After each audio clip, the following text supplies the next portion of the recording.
We're back for the afternoon sesh of the Karen Reed trial. ALLIE McCABE is still on the stand. She is the daughter of Jen McCabe and Matt McCabe, and so far she's told us on direct examination that she picked up Colin Albert from 34th Avenue on the night in question. That's what she says. She says Colin texted her to come pick him up around midnight, and that she went there to get him. We still don't have a time frame on that. I still don't understand why she wouldn't go in and have a little piece of cake for little Brian, because she called him little Brian. It was little Brian's birthday. And I still don't understand why Coco or Nicole, during her testimony, did not indicate that when she saw Colin in the foyer, or the foyer, as Lally is calling it, that Nicole would not say that she knew that ALLIE was coming. ALLIE's their cousin. Why wouldn't ALLIE come in? So I have questions. We're going to see what happens.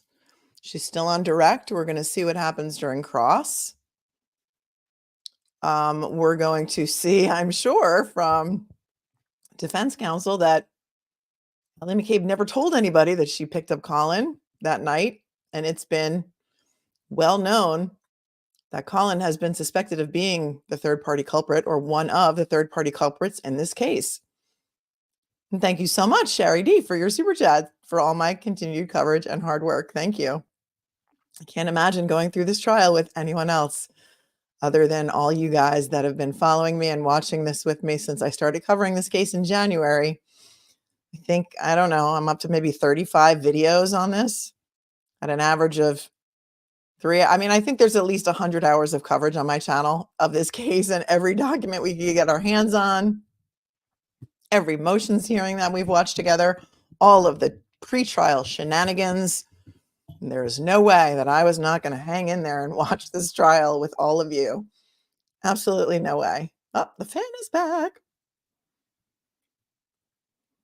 The fan is back. Everyone, please hit the like button on your way in for the afternoon stream, even if you hit it in the morning, because it doesn't carry over to the afternoon.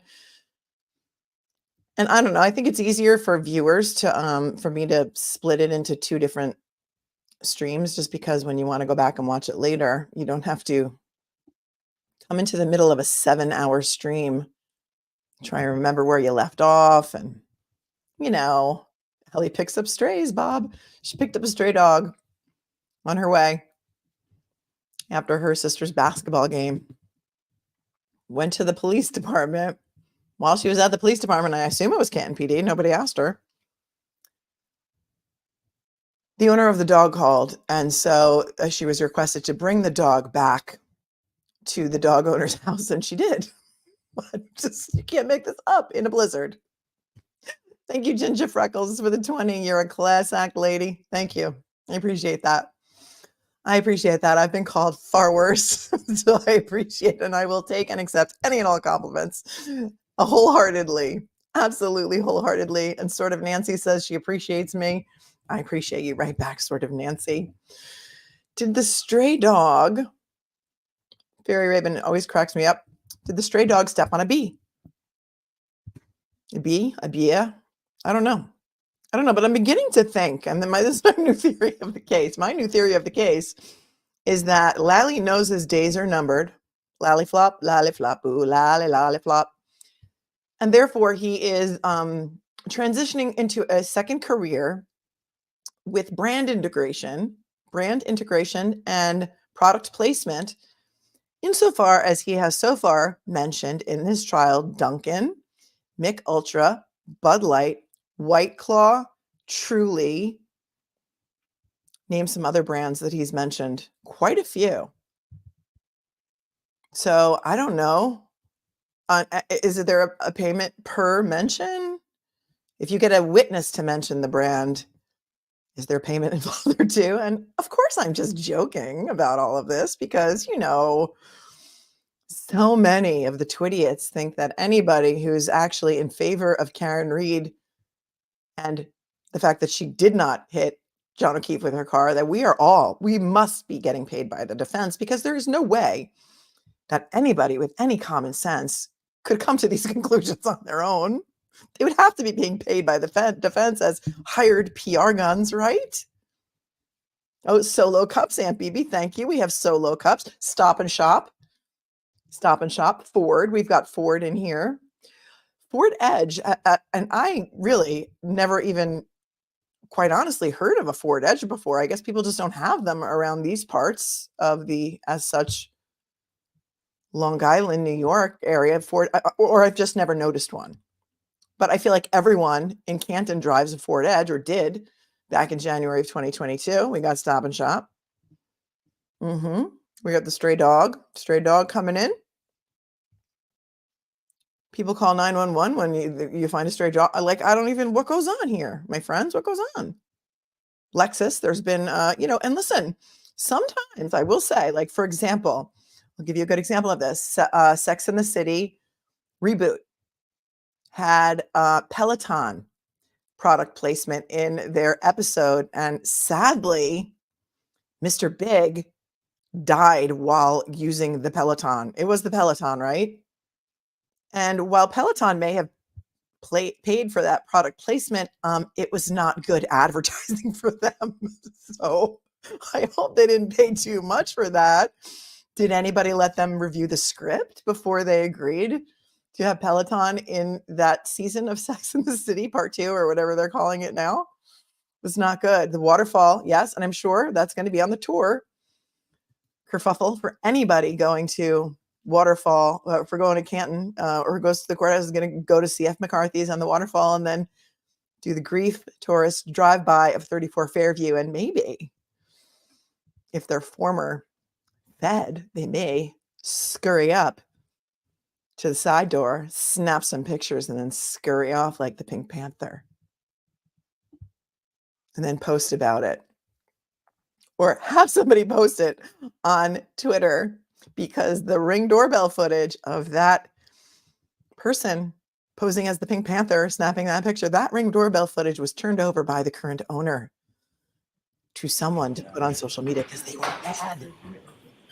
They were outraged. And here we go.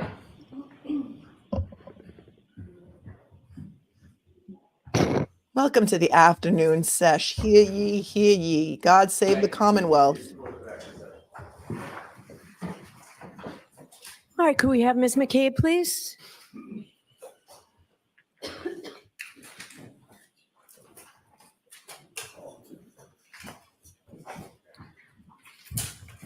This is continued from the morning session for those of you who teleported over. We had a safe trip.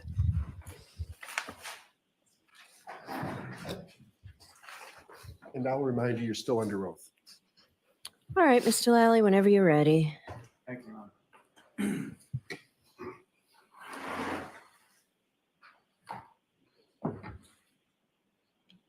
Now, Ms. McCabe, if I could take you back just to a little bit from where we had left off. When you arrived at the residence at 34 Fairview Road, you pulled into the driveway, is that correct? I believe so.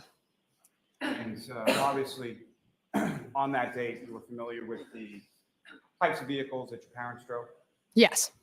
And did you see any of your parents' vehicles at the home when you pulled in and parked in the driveway? No. And when you got to the house at any point, did you exit the car or go inside the house? No. So you texted him that you were there, and you stayed in the car, and he came out. Yes. And when Colin came out to the car, what, if any, observations did you make of him in regard to his sobriety, as far as what, if any, observations did you make in respect to that? Normal. Didn't seem overly intoxicated to you? No. And as far as his face or features, or from whatever you could see, what, if any, injuries did you observe on Colin when he came out? None. And how would you describe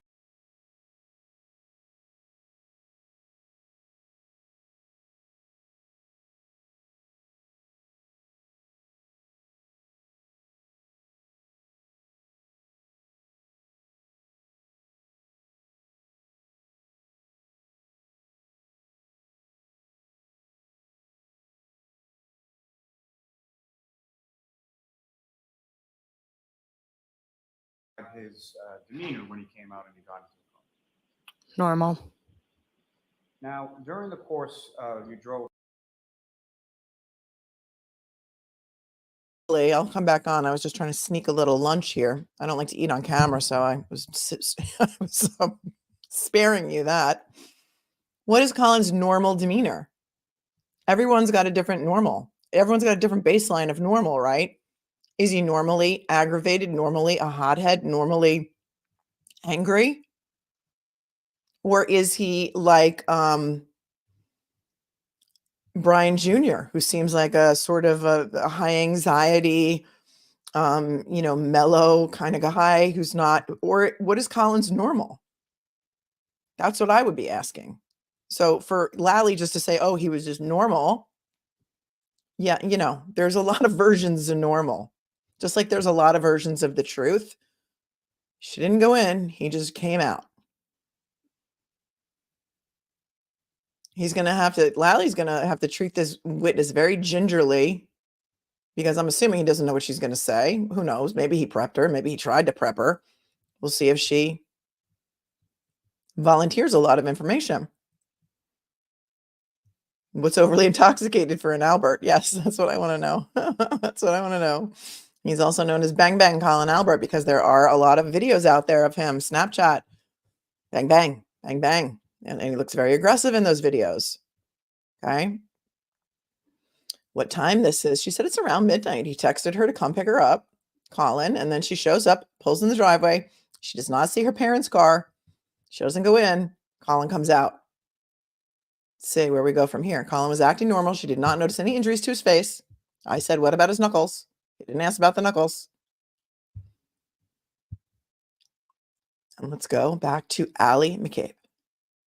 From Fairview home to Colin's house, is that right? Yes. And where was Colin living at that point? I missed the beginning of that question. Hold on. So many are just joining, so let's just take it back just a little bit. What, if any, observations did you make about his sobriety when he came out to the car? Did you exit the car or go inside the house? No. So you texted him that you were there, and you stayed in the car, and he came out. Yes. And when Colin came out to the car, what, if any, observations did you make of him in regards to his sobriety, as far as what, if any, observations did you make in respect to that? Normal. Didn't seem overly intoxicated to you? No. And as far as his face or features, or from whatever you could see, what, if any, injuries did you observe on Colin when he came out? None. And how would you describe his demeanor when he came out and he got into the car? Normal. Now, during the course, you drove from the Fairview home to Colin's house, is that right? Yes. And where was Colin living at that point? I don't know the address, but his new house, not the one where he was neighbors with John, the newer house. And if you could, just generally speaking, where was that in relation to the town of Canton? What was it? It's in the center of town, close to the library. And do you recall, or do you know what type of residence that is? Yes, it's like condos. I'm not sure exactly, but yeah.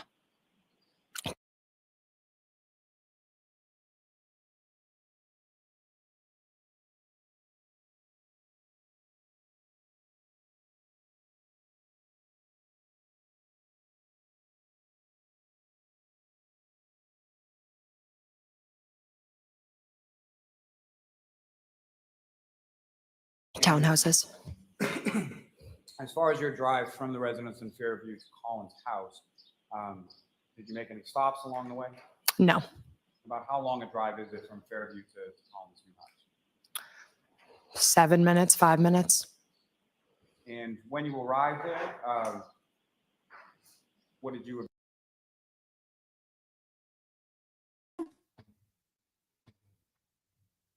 I'm freezing, or the court TV feed is freezing?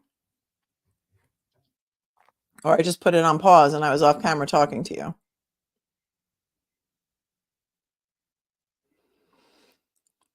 Yours is freezing too? All right. Stay right where you are. I'm going to refresh my browser. I may go off for a minute and come right back. I'm sure we're breaking the internet right now because everyone is streaming this trial. So give me 2 seconds and I'm going to refresh and come right back. What's Core TV that's freezing? I paused and you couldn't hear me. All right, hold on. We're gonna reload. Stay right where you are.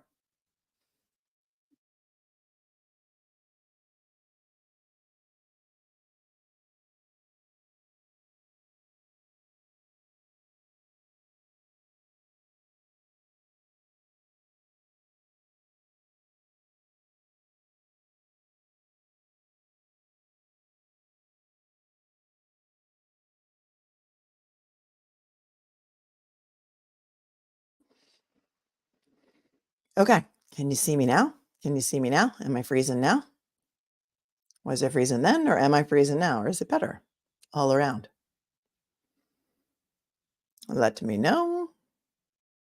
You couldn't see when I was talking, only hearing me. I know that's because I was off camera trying to eat a little bit of lunch over here because I don't like eating on camera. But my mic was on, so you should have been able to hear me. Okay.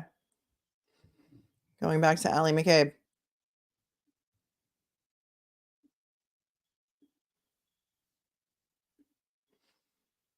Okay. Core TV stream was frozen. I don't know. That's weird. Did you exit the car or go inside the house? No. So you texted him that you were there, and you stayed in the car, and he came out. Yes. And when Colin came out to the car, what, if any, observations did you make of him in regards to his sobriety? As far as what, if any, observations did you make in respect to that? Normal. Didn't seem overly intoxicated to you. No. And as far as his face or features, or from whatever you could see, what, if any, injuries did you observe on Colin when he came out? None. And how would you describe his demeanor when he came out and he got into the car? Normal. Now, during the course, you drove from Fairview home to Colin's house, is that right? Yes. And where was Colin living at that point? I don't know the address, but his new house, not the one where he was neighbors with John, the newer house. And if you could, just generally speaking, where was that in relation to the town of Canton? What was it? It's in the center of town, close to the library. And do you recall, or do you know what type of residence that is? Yes, it's like condos. I'm not sure exactly, but yeah. KPT, they moved from Meadows and they were living in the condos at the time of Officer O'Keefe's death. They had moved from Meadows. Remember, there was a joke about the block party. They had a block party after they moved. So he did not live on Meadows at that time. Townhouses. As far as your drive from the residence in Fairview to Colin's house, did you make any stops along the way? No. About how long a drive is it from Fairview to Colin's new house? 7 minutes, 5 minutes. And when you arrived there, what did you observe Colin do? Got out of the car, went inside, got the key, locked it, went inside. And is that something as far as, did you wait for him to get inside? Yes. And why was it? I always wait for him because it's like how he has to open the first door to get inside. So I usually just wait for everyone to get inside. That's what she does And because during she's a the nice car girl. ride from Fairview to Colin's house, do you recall anything specific about, did you have a conversation with him? Probably. I don't remember what we were talking about. And then following that, where did you go? I believe home. And when you got home, were either of your parents home at that point? No. Do you know about what time it was that you got? Not exactly. I would estimate a little bit before 12:30, around that time. And at any point in time over the Life 360 would know what time she got home. Anybody have that data? rest of the course of that evening, did you see your parents? Did you talk to your parents or anything like that? I know I talked to my dad on the phone when we found the dog. Other than that, no. so after your return home, when you went to bed or you went to sleep, were your parents home at that point? No. About how much time was it between the time when you got home around 12:30 or so and when you went to sleep? Not long. I don't know. Now, turning your attention to the following day, at some point you woke up, correct? Yes. And were your parents home at that point? Yes. And were both of your parents home at that point? Yes. Do you know about what time it was that you woke up the next day? No, I do not.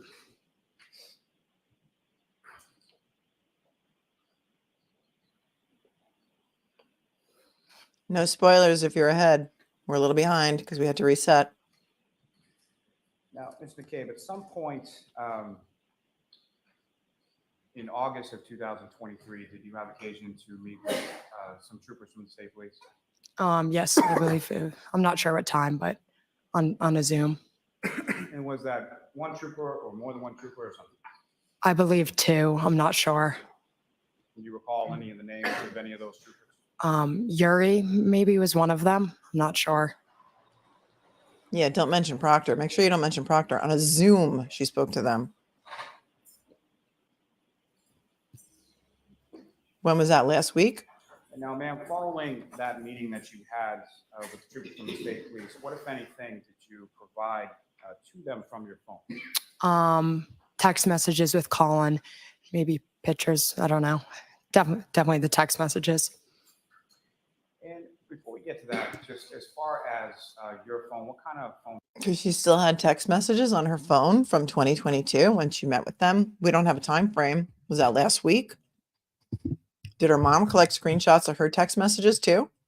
Just like she asked for text messages from Juliana Nagel. Her mom is JJ McCabe, aka Jen McCabe. You didn't give a time frame on that Proctor Yuri interview? Okay. Did you have at that time?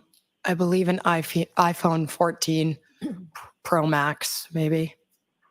And I should have been more specific as far as the time, but the iPhone you're talking about as far as the Pro Max, was that in January of 2022 Oh, I'm sorry. or in August of 2022? That was in August. And between January of 2022 and August of 2023, did you have the same phone throughout that time period? I'm not sure. I believe I upgraded. Yeah. Oh, you and your dad go the When same you day to upgrade your upgraded phones? phone, what, if Oh, no, any, Brian Albert's not her data dad. sort of carried over from the old phone to the new phone? Hold on. She's not an iPhone expert. She doesn't know what data is going to carry over from her phone. But I would submit to you that Brian Albert should know that because he upgraded his phone to a whole new phone number and wanted the jury to believe that he didn't realize that all of his prior data would be wiped after there's a preservation order to preserve his phone. So now the Lally is going to ask this witness, who's a young girl, when she upgraded her Everything. phone, because everybody upgraded their phone, what data transferred over? Hold on. And before we get to that, just as far as your phone, what kind of phone did you have at that time? I believe an iPhone 14 Pro Max, maybe. And I should have been more specific as far as the time, but the iPhone you're talking about as far as the Pro Max, was that in January of 2022 Oh, I'm sorry. or in August of 2020? That was in August. And between January of 2022 and August of 2023, did you have the same phone throughout that time period? I'm not sure. I believe I upgraded. Yeah.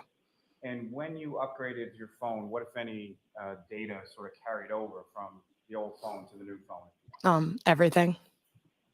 So as far as chats or text messages or phone contacts, things like that, all of that transferred from one phone to the new phone? Correct. And Your Honor, may I approach? Yes.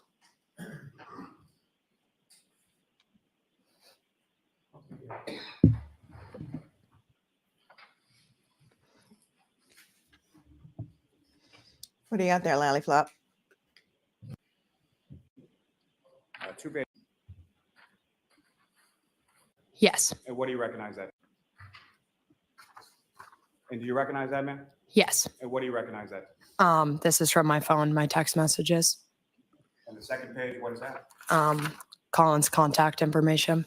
Are those screenshots that you took from your phone and provided to the the troopers in August of 2023. Oh, screenshots. Okay. They did not interview her until August of 2023 on Zoom, by the way, which was probably after the federal grand jury. I don't know if she was called to the federal grand jury. I don't know that anybody's ever given Colin this alibi before until maybe August of 2023, which was after the feds were involved in investigating this investigation. And what she gave them was screenshots of her phone. Not actual data. Did they get the actual data from her provider, or were they just relying on her screenshots that maybe as such her mother might have proctored? I don't know. But I feel very sad for her that she's been dragged into this on international television. So let's see what screenshots she gave to Proctor and Yuri in August of 2023 when they interviewed her via Zoom. Yes. May I approach again, Your Honor? Yes. Call multi-seat to introduce it as objection that has to be heard. Yep, object to it all. Okay, come on up and bring that. Oh, they're not going to let us hear the argument? There is no authentication for these screenshots. We don't know if they're authentic. We need the records directly from the carrier, Your Honor. This is crap. This is the least reliable form of evidence. Oh, good thing we were behind because there's a whole lot of arguing going on. She better not let this.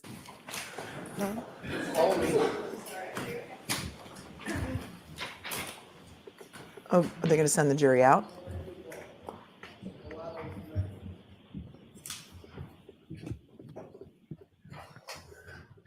Oh, guess they're sending the jury out. Okay, we need to argue outside the jury because this is not the best evidence, Your Honor. There's a best evidence rule. I'd be excused for 1 second just to pick up something. It's up right in the hallway. Okay. Yes.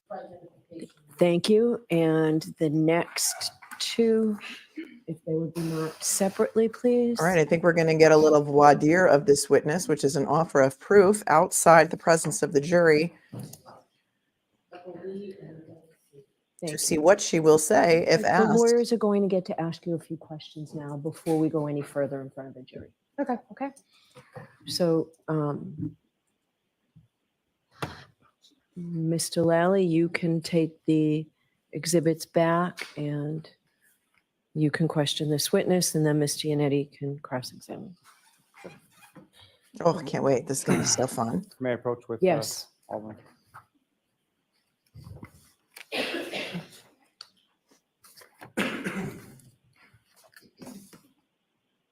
So, Ms. McCabe, with reference to the two screenshots that we were just talking about before the jury left the room, those are screenshots that you took from your own phone, correct? Correct. And as far as the communications contained therein, is it your memory that those are communications that you had with Colin Albert? Why don't you ask her what they are, non-leaded? Those screenshots, as far as the communications, what are they? When were they done? At a later date. Compound. Is that what you're asking? Sorry. So I'm asking as far as the actual content of the conversations, when did those conversations occur? January 28th. And you were a participant in those conversations? Yes. And as far as the content of those conversations, is it your memory that the content reflected there is accurate as to what the content of the conversations were between yourself and Colin Albert the evening of the 28th into the 29th? Yes. And Colin Albert was somebody that you were familiar with, correct? Yes. And beyond what's contained within these screenshots, you had other text communications with Colin Albert using the same contact information. Correct. And how is it that you knew or were aware that the person or the contact that you were talking to was Colin Albert? Because it's his phone. With reference to that contact you had in your phone for Colin Albert, had Mm-hmm. you called that number before? Yes. When you called the number, who answered? Colin. And when you had texted Colin on prior occasions using that contact information, did you have any, you have a text communication, did you have any subsequent conversation in relation to the content of those text communications? Sorry, can you rephrase that? And I'm not just asking specifically about these. What I'm saying is you had contact information in your phone for calling out. Yes. And on any of those prior occasions when you had texted, that contact information you put in as Colin Albert into your phone. And just to be clear, you were the one who input that number as Colin Albert in your phone. Yes. And so on this or any prior occasions when you had contacted via text, that contact of Colin Albert in your phone, following those text communications, did you have any conversation with Colin Albert related to the content of those communications? Sorry, I'm confused. Do you understand the question? No, You have to make. We are all confused. Lollipop, we're all confused. What I want to do is I want to ask her what Colin's phone number is, because I bet you she doesn't know, because nobody knows anybody's phone number anymore, because you just have contacts in your phone and you text them or call them. I bet you she doesn't know his phone number off the top of her head. And quite frankly, anybody could have changed the contact names in her phone and then screenshotted it to make it appear as if it was to someone else. Make All right. these simpler. Let's try and get through this for dear Mr. Let's try and get through it. Yeah.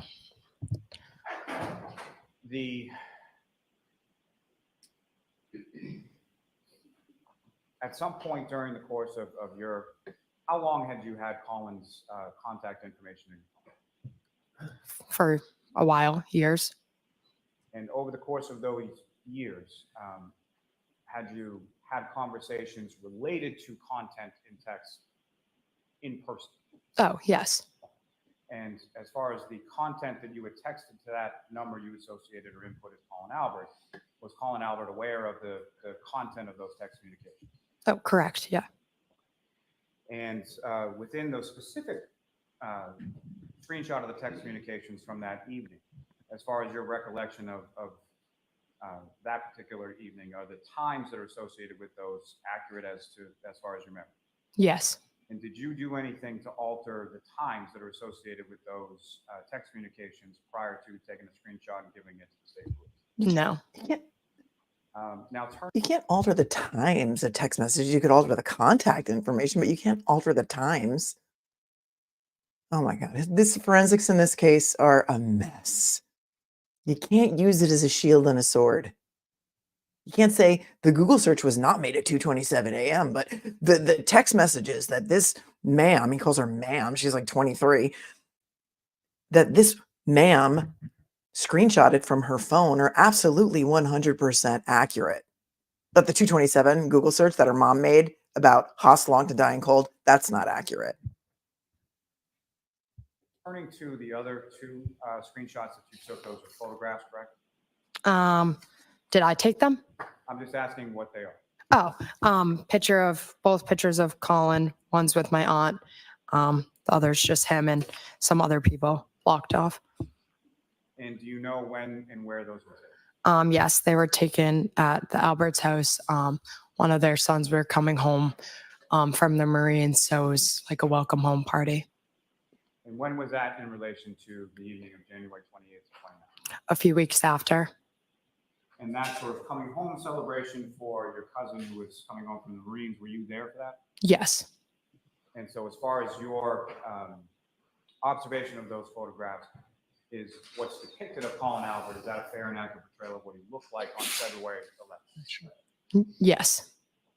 I have nothing further. All right, Ms. Yannetti. Thank you, Ron. Like a surgeon. Good afternoon.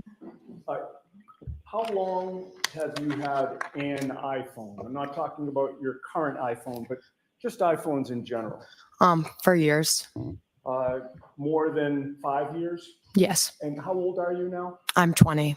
20. And when did you get your first iPhone, if you remember? I don't remember. 12, 13? Yeah, around middle So schoolish. Maybe 7 or 8 years. Is that a decent estimate? Yes. And in those 7 or 8 years, you have learned how to operate an iPhone, the various features that they have and the apps that you can download and use, correct? Correct. And your current iPhone has a number of apps on it, correct? Correct. With regard to the text message app, you'll agree with me that that is a green icon with a white sort of speech bubble in the middle of it?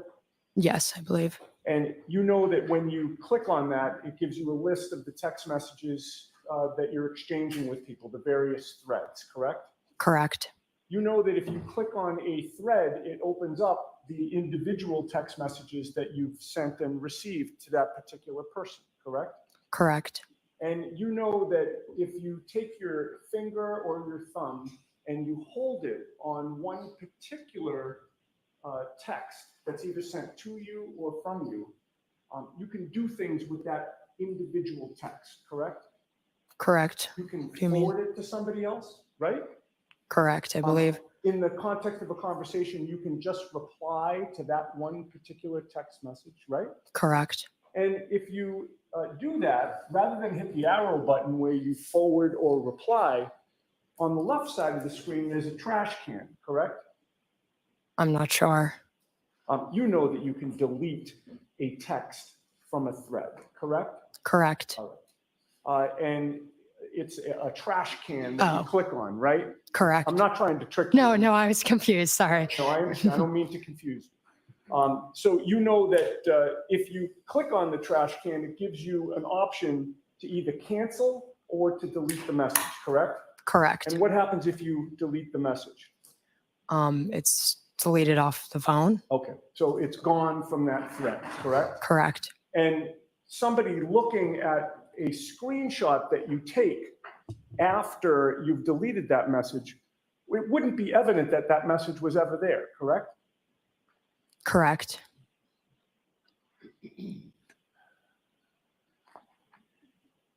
Now, you testified at a hearing in Boston on August 3rd of 2023, correct? Correct. That was, and we're not with a jury present, that was a federal grand jury, correct? Correct. And you had, by that point, by August of 2023, you no longer had the phone that you originally had on January 29th of 22, correct? Yes, I believe so. You had gotten a new phone in December of 2022, correct? Okay, I'm not sure what time, but Does that? yeah, I got a new Right. phone. I believe I got a new phone. But, and actually, the timing is not that important, just that it was before that grand jury appearance. Okay, yes. All right. And what did you do with the old phone when you got the new phone? Transfer through iCloud, everything transfers over. Okay, but I'm actually talking about the hardware itself. Oh, what did I do? iPhone. Sorry, can you repeat the question? Yes, I'm sorry. Not the data on the phone. I understand that you've testified that you transferred that to the new phone, but the actual physical phone itself, where did that go when you got the new phone? I'm not sure. Would that have been traded in? Possibly. You don't have it now, correct? I don't think, no. And as of August of 2023, you didn't have it either, correct? Correct. Is it fair to say that no investigator from this case ever asked you for that phone that you had on January 29th? Correct. They Right, so, never- Mr. Yannetti, can we just focus on the voir dire? All that you're doing, you can cross-examine her with, but on the voir dire of this. Sure. Thank you. Sure. I'd just like to get the jurors back in. No, I Missy understand, and Your Honor, Eddie. I understand. I was trying to lay a foundation, but maybe it's not necessary. So with regard to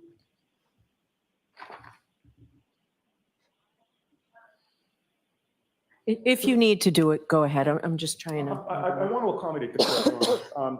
With regard to the messages that are in a given thread, right? We've talked about the fact that you are aware that you can reply to them, an individual message, forward or delete one, correct? Correct. You're also aware that it is possible to change the timestamp on any individual message, correct?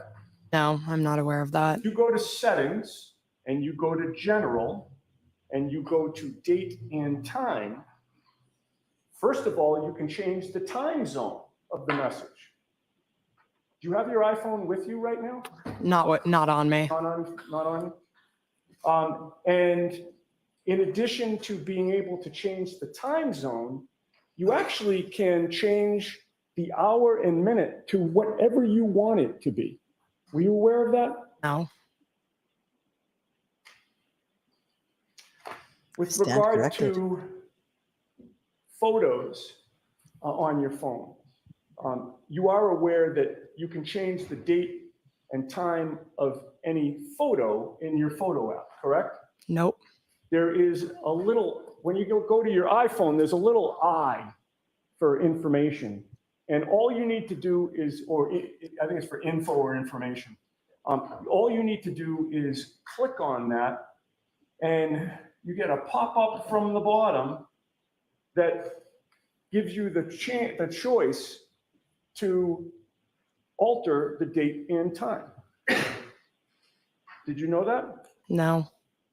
Next to that date and time is the word adjust, and that's all you have to click on. And you can change the time from 12:10 a.m., or you can change it from 12:40 a.m. to 12:10 a.m., or you can change it from 1:45 to 12:10 a.m. And it's that easy. Yep. Now I know. I didn't know that. I didn't do that. If I may have a moment. Okay. Who else had access to your phone, ma'am? That's it for the voir dire. Okay. So I'm going to its testimony. That's it Wait. for the voir dire. Okay. So I'm going to allow this testimony, and your argument goes to the weight of the evidence, not its admissibility. But I did, under Commonwealth versus Tracci, want to give you your voir dire. Okay. All right. So let's bring the jurors back So- in. I wanted to give you your voir dire under this case law, but, I'm still going to let it in anyway, because, we're all here to show that the McAlberts are not guilty. So we're going to let her screenshots of text messages come in, but we're not going to allow in any Yes, PURD. photos of Katie Before the McLaughlin. jurors come back in, may I just retrieve the exhibits? Yes, but I'd like to see counsel at sidebar while they're coming in. Of course you would. We're not going to allow any photos come in of Katie McLaughlin in a hot tub with Caitlin Albert. But the screenshots of the text messages. This girl who was 17 years old at the time. I apologize profusely. I just need one more minute. I'm so sorry. Good. Take whatever time you need, sir. You need to build your appellate record, because this is getting to be. To give if you're going to put in. And Mr. Lally, I have an instruction to give if you're going to put in that screenshot. Yes. Okay. Jurors, remember, I've told you this before you consider any electronic communication in your deliberations, you must find first that it is more likely true than not that the person who authored or sent the communication was in fact either Colin Albert or Ms. ALLIE McCABE. If you do not find that it's more likely true than not that Ms. McCabe or Mr. Albert was the person who authored or created or transmitted the electronic communication, then you cannot consider that communication in your deliberations. So with that, Mr. Lally? Thank you. And Your Honor, the first two pages that's been marked AA, Commonwealth would seek to introduce and admit as the next exhibit. Okay, those may be admitted. And subject to our conversation at Sidebah. Yes. If I may just approach to return it to the witness. Sure. Thank you. Now, Ms. McCabe, with reference to, well, before we get into that, you had an iPhone at the time of January 26th, is that correct? Correct.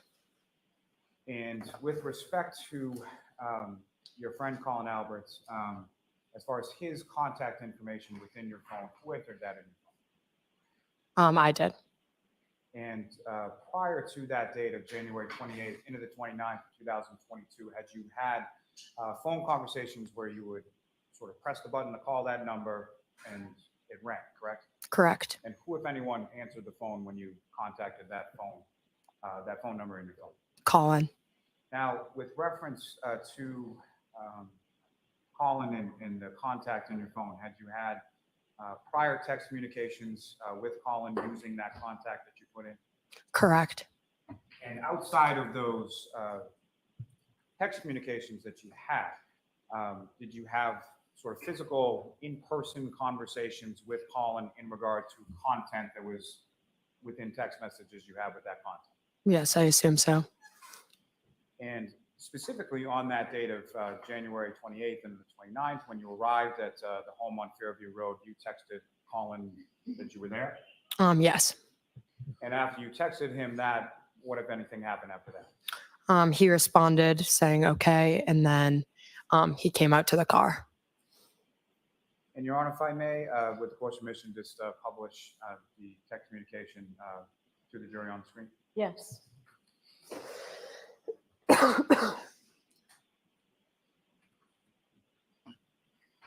And I'm sorry, Ms. Gilman, if you could scroll down a bit. Now, what's up on the screen, Mr. Gonna Cade, full is that screen what this you for have you? before you as the exhibit? Yes. And looking at, there's sort of one side has text and one side has blue bubble, is that correct? Yes. And if you know who is communicating with who as far as the sort of plain text outside of the bubble? Colin and I? Is that what you're asking? Sorry. What I'm asking is, who's the blue bubble? Oh, sorry.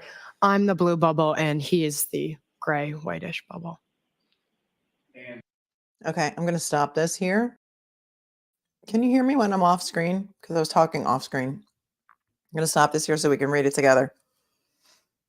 So he says at the top, you can get me now at 11:54 p.m. I don't see that the date is anywhere on here. I just see 11:54 p.m. And then he says, if easier, and that's at 11:54 p.m. And then she says, okay, I'm driving people home now. That's at 11:55 p.m. And then he says, word.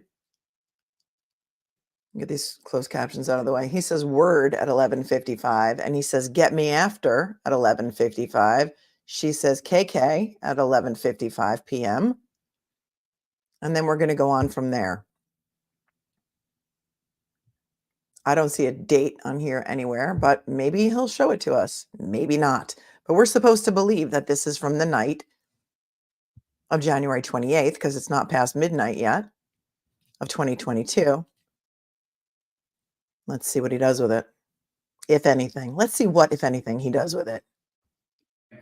from sort of top of what's depicted on the screen, you read the text that you received and the time that you received. Yes. 11:54, and then I responded at 11:55.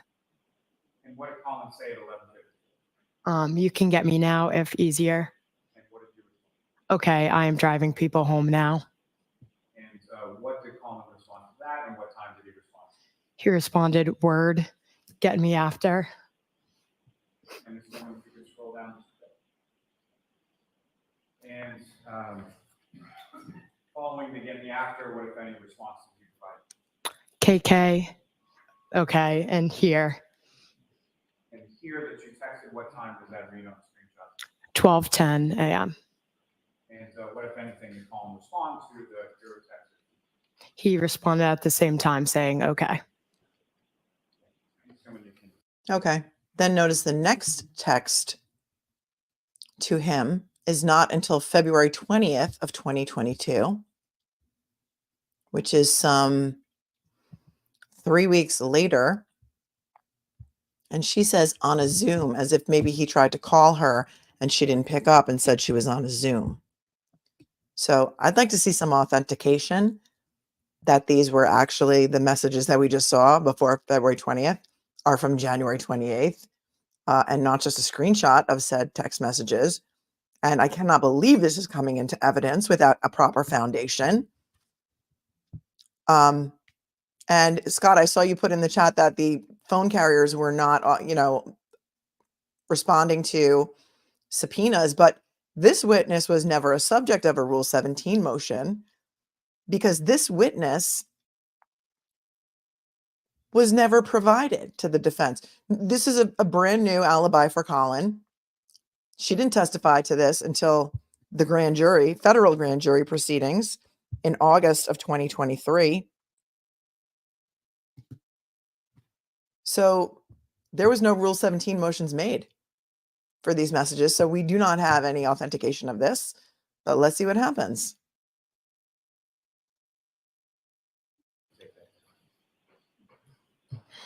May I approach just to retrieve your honor? Yes.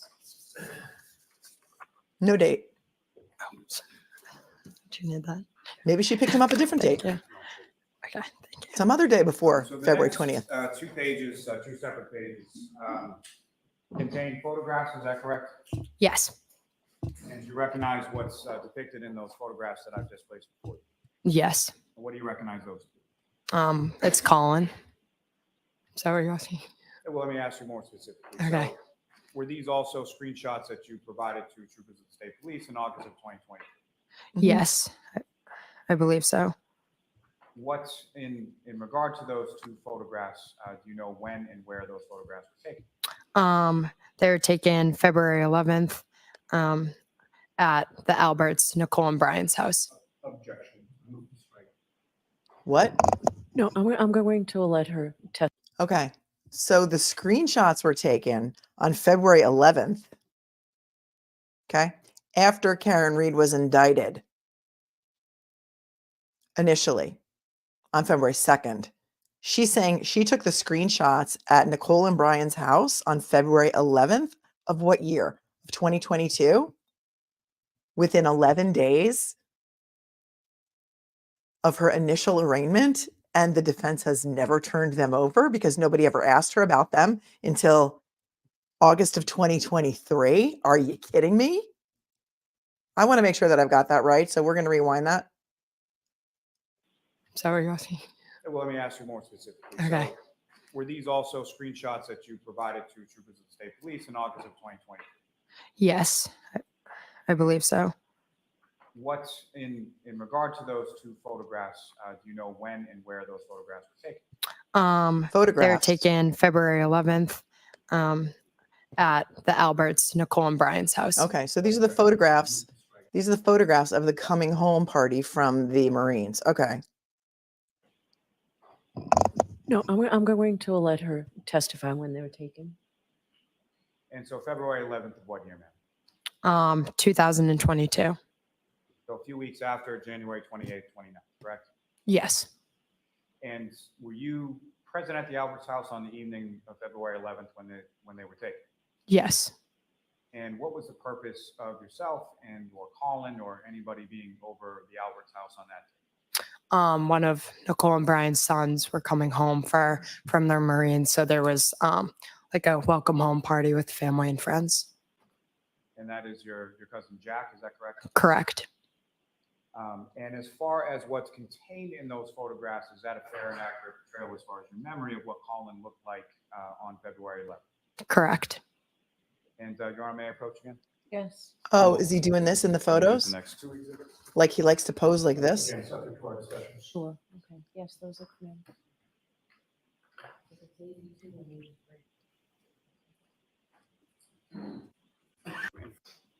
Ms. Gilman. Your Honor, may I just have a moment? Yes.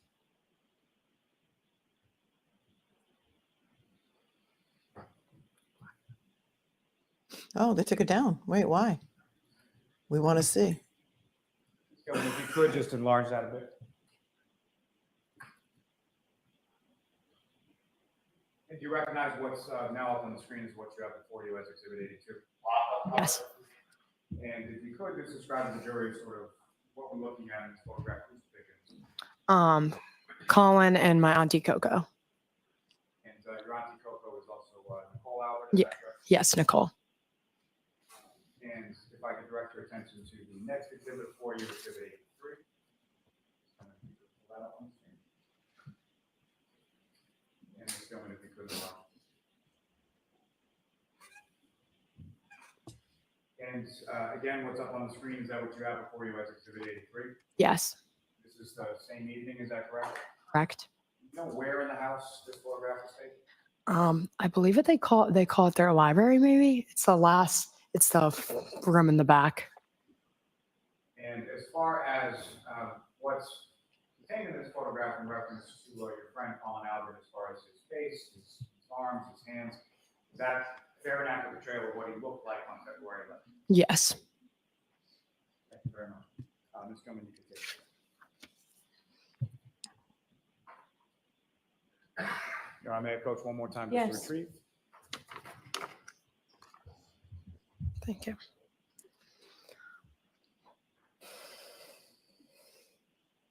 Thank you, ma'am. I have no further questions, Your Honor. Okay. Okay. Yannetti? Thank you. Good afternoon, ma'am. Good afternoon. Ms. McCabe, you have known Colin Albert your whole life, correct? Correct. Your mother is Jennifer McCabe. Correct. His mother is Julie Albert, Correct. and her maiden name was Julie Daniel. Correct. Your mother, Jennifer, grew up together with his mother, Julie, correct? Correct. You and Colin are extremely close, correct? Yes. In fact, you would consider Colin Albert to be one of your best friends in the world, correct? Yes, he's one of my best friends. Now, you claim that you took a screenshot of a text conversation that you had with Colin Albert on January 29th of 2022, correct? Correct. Those were the screenshots that were just shown to this jury this afternoon, correct? Correct. And you claim that the information on that screenshot actually existed on January 29th, correct? Correct. Did you tell your mother, Jennifer McCabe, that you had that text conversation with Colin Albert anytime after January 29th of 2022? Objection. Sustained. Did you give to your mother, Jennifer McCabe, a screenshot of that text message conversation? Objection. Sustained. What? It's fair to say that on January 29th, 30th, 31st, you did not turn over that screenshot to any law enforcement official, correct, of 2022? No, I was never asked. This is their favorite thing to say. I was never asked. Nobody asked me for anything, so I didn't give it up. I didn't say that because nobody ever asked me. So they can admit evidence that has no foundation, but they're not allowed to ask or question the witness about the evidence that has no foundation. We're in the Twilight Zone officially. Could I have some Twilight Zone emojis, please, in the chat? Okay.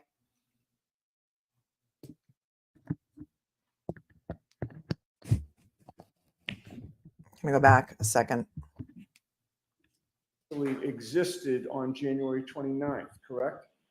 Correct.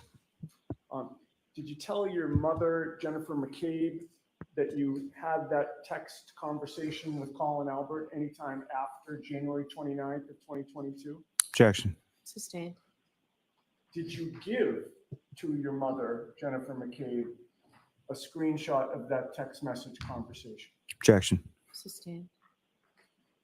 It's fair to say that on January 29th, 30th, 31st, you did not turn over that screenshot to any law enforcement official, correct, of 2022? No, I was never asked. No investigator from this case ever asked you for copies or a copy of that screenshot of that text message conversation on January 29th, 30th, or 31st, correct? Correct. They also did not ask you for a copy of that screenshot through the whole month of February, correct? Correct. In fact, all of 2022, no investigator ever approached you to say, can I have a copy of that screenshot, correct? Correct. And in addition to that, you never called an investigator to say, hey, I have a copy of a screenshot of a text message conversation that I had with Colin Albert, correct? No, it wouldn't have been relevant at that time. Really? Okay. Oh, so now I the believe, witness is because going to Colin- decide relevance? This witness who was 17 years old on the day of John O'Keefe's murder is going to decide what was relevant and what wasn't? She's going to tell us what's relevant? Okay. I'm sensing a little bit of a demeanor change here. Was not at. Message conversation that I had with Colin Albert, correct? No, it wouldn't have been relevant at that time. Okay.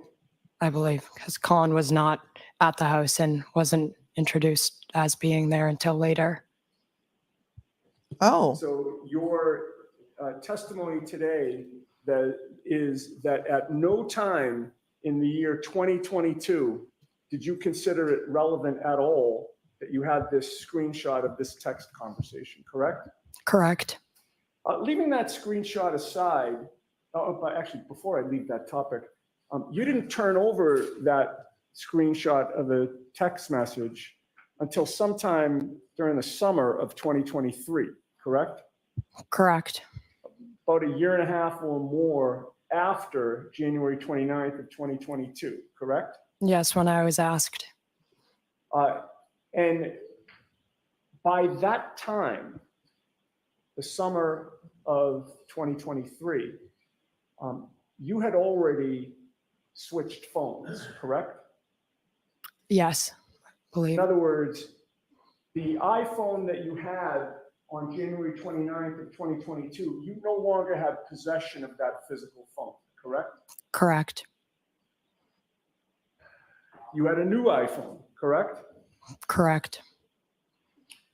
And you say that you transferred over the data from the old phone to the new phone, correct?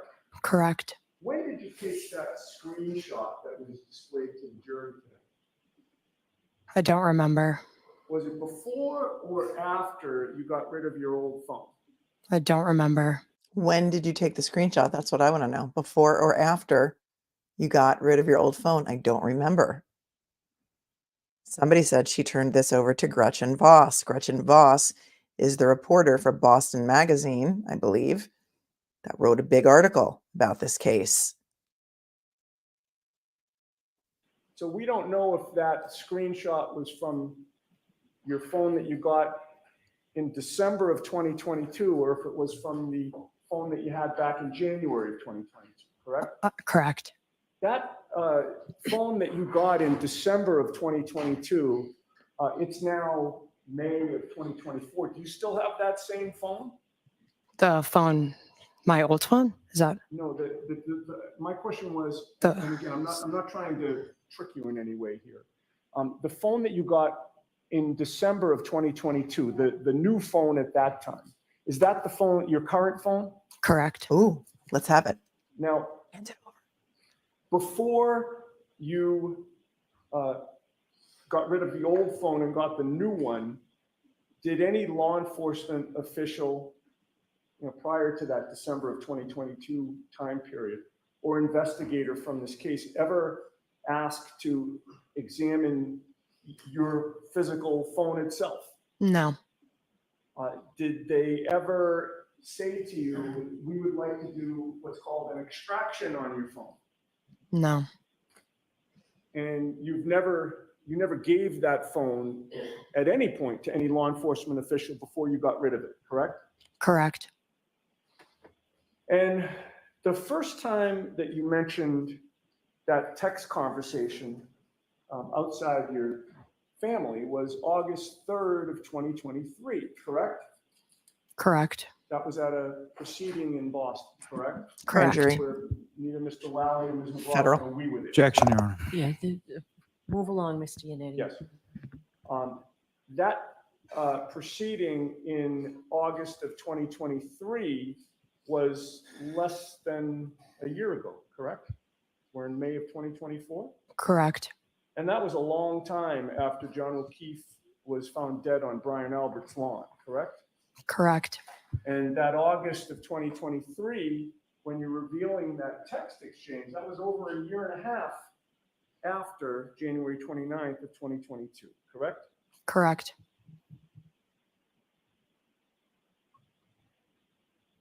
And leaving aside the screenshot,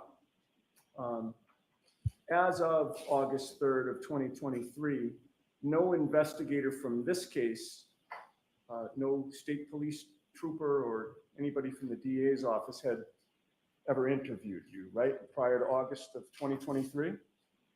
I talked to the state troopers, but I don't know if that was before or after.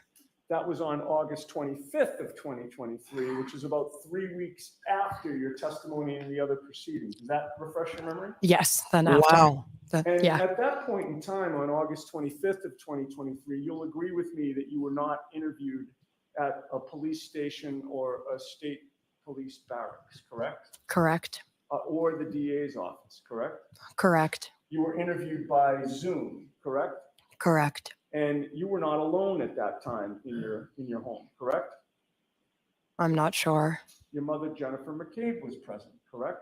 Okay, And she was monitoring what was going on in that interview, correct? Objection. Was that true? Do you I don't recall. Again, with the helping the witness, was that true? Like, I'm going to give you an opportunity to say it's not true. Was that true? That your mother was monitoring the Zoom standing over you while you were Zooming with state troopers for the first time ever about the Officer John O'Keefe murder on August 25th of 2023, which was 3 weeks after you were called into the federal grand jury. Was your mother in the room with you? Yes or no? The question is proper. He may want to ask it a different way because he said, was your mother monitoring you? Was she present in the room while you were talking to the troopers? That's what I want to know. Okay. In any case, that too was over a year and a half after January 29th, correct? Correct. All right. Now, I'd like to ask you some questions about, oh, by the way, you've had an iPhone since you were 12 or 13 years old, Correct. and you're now how old? 20. So 7 or 8 years would be a good estimate as to how long you've worked with iPhones. Correct. And obviously you know how an iPhone works, correct? Correct. You know how to reply and comment on text messages, correct? Correct. And you know that there's a lot of tools open to you to comment on text messages, correct? Correct. You can reply to a text using an icon or an emoji, right? To like or dislike something that somebody else said. Correct. You can laugh at it, you can love it, you can like it, correct? Objection. Right? Correct. And they make it pretty easy, right? All you need to do is put your finger or your thumb on a specific message and hold it down and options appear, correct? Correct. And that's where you get the thumbs up, the thumbs down, the ha-ha, exclamation points, question mark, etc. Correct. And you also have other options, which is down the bottom, there's a kind of a curved arrow where if you click on that, you can forward the message or reply to a specific message, correct? Correct. And on the left, there's a trash can, right? Correct. And what happens when you click on the trash can? It will delete the message from your phone.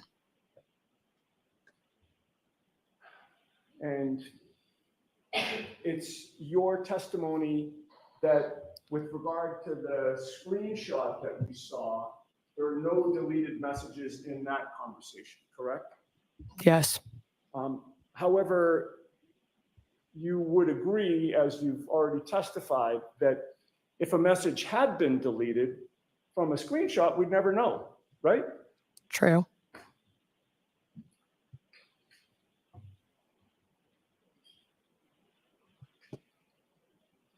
You're also familiar with the apps that are on iPhones, correct? Correct. You have a number of apps on your iPhone, right? Correct. There might be 12 or 15, I haven't counted them, but 12 or 15 maybe on your home screen, right? Correct. And if you swipe to the left, you get another new population of 12 or 15. Correct. Not bad for an old guy. Yeah. And you use apps like Instagram. Correct. Snapchat is a popular app. Correct. And probably to your detriment, but Life 360. Correct. All right. That's been an app in the McCabe family for a number of years, right? Correct. Yes. And it's in your family anyway, and probably in a lot of families, it's mainly used for the parents to keep track of their kids, right? Correct.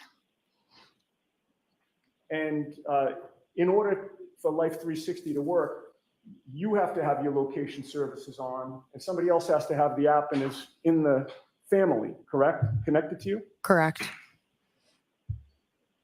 And with regard to, just going back to the messages for a minute, do you know the difference between an iMessage and a text message? Yes, I believe one's blue and one's green. Okay. The screenshots that we saw of your text conversation that you say that you had with Colin Albert, you were in blue, right? Correct. That means that Colin Albert also had an iPhone at the time, correct? Correct.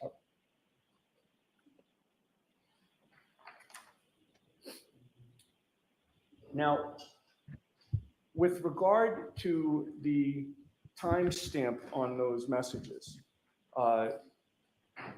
the conversation about I'm here, I believe gave the time 12:10 a.m., correct? Correct. Are you aware how easy it is to change that time? No. Are you aware that all you need to do is go from settings to general, and then there's a date and time that you can alter? Objection. Are you aware of that? No, I didn't know that was a thing. You know that when you didn't know that was a your thing. iPhone, you have to choose a time zone, correct? Correct. And you always choose the New York time zone because that's where Boston is, right? Correct. Are you aware that if you go into settings, general, and then date and time, you can change the time zone to wherever you're going? I guess I didn't. Once I set my phone up, I have no reason to change the time. See? And in addition to changing the time zone, you literally can choose any time that you want. You could make 1:45 a.m. 12:10 a.m. in about 3 seconds. Did you know Objection. that? Do you know that? Do you know that? No. But if I'm not accusing you of this now, but if you had changed the time on that from a screenshot, we'd have no way of knowing, correct? I guess. Because what a screenshot ultimately becomes is like a photo, correct? Correct. It's not like you can edit it, right?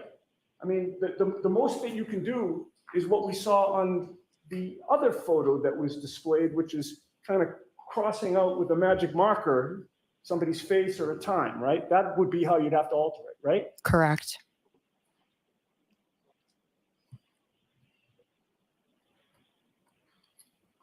Now, I had asked you if prior to getting rid of your old phone and getting the new one, if law enforcement ever asked you to, go through the phone themselves, and you had said no, right? Yes, they did not do that. And they never asked to do an extraction on the old phone, correct? No. What about the new phone that you now have that you got in December? Have the state police ever asked to do, have they ever asked to look through that phone? They look, no, I don't think so. You provided the screenshot that was shown to the jury today on August 25th when you talked to the state police in this case, right, of 2023? Correct. And when you provided them that screenshot, did they say, hey, by the way, can I look at your phone to see if it's on there? Objection. I'll allow that. Did they say that to you? I don't remember. But in any case, you never physically showed them your phone, right? No. You don't recall clicking on that text message app, the green app with the kind of white speech bubble. You didn't click on that and then click on the Colin Albert conversation and say, here it is, did you? No. And in addition to not asking you to see your new phone, they also did not ask you to do an extraction of your new phone, correct? Correct. And at some point in time, you realized that you'd have to be a witness in this case and have the unfortunate incident of having to talk to me, right? Objection. I'm going to see Counsel at Sidebah for just a minute on this. What? That she knew she would have to be a witness and unfortunately, have to talk to him? Wrap this up to this. Okay, and just to wrap this up, to this day, no extraction has been done on your phone, correct? Correct. Now, when you had that Zoom interview on August 25th, you told the trooper that you drove Colin straight to his house after you picked him up on January 29th, and then you went straight home, correct? Yes, I believe. And you have previously testified back in August of 2023 that you believe you dropped Colin Albert off at his home at around 12:15, 12:20 or so? Correct. And when you left, by the way, you're very familiar with 34 Fairview, right? Correct. That's family, correct? Correct. Been over there many, many, many times, correct? Correct. And you're familiar with the neighborhood in terms of the streets that are around there, right? Correct. And you've lived in Canton your whole life? Yes. Yeah. When you were a baby, you were in Stoughton? Yes. Basically, you're a Canton girl, right? Yes. And can you tell the jury the route that you took home from 34 Fairview, or actually strike that, the route that you took to Colin Albert's house when you left 34 Fairview on January 29th? I don't remember specifically, but I would believe I drove up Fairview. Then, sorry, I don't know the streets. If I suggested to you that the street closest to 34 Fairview was Cedar Crest and the one on the other side is Chapman, does that refresh your memory? Yeah, so Chapman. Okay, so I you would have believe. gone up and gone to Chapman and taken a right or a left? Really bad with directions. When I got there, I went to the center of town, his house. I don't know specifically which way. I'm trying to think of it. I can't picture it. Yes.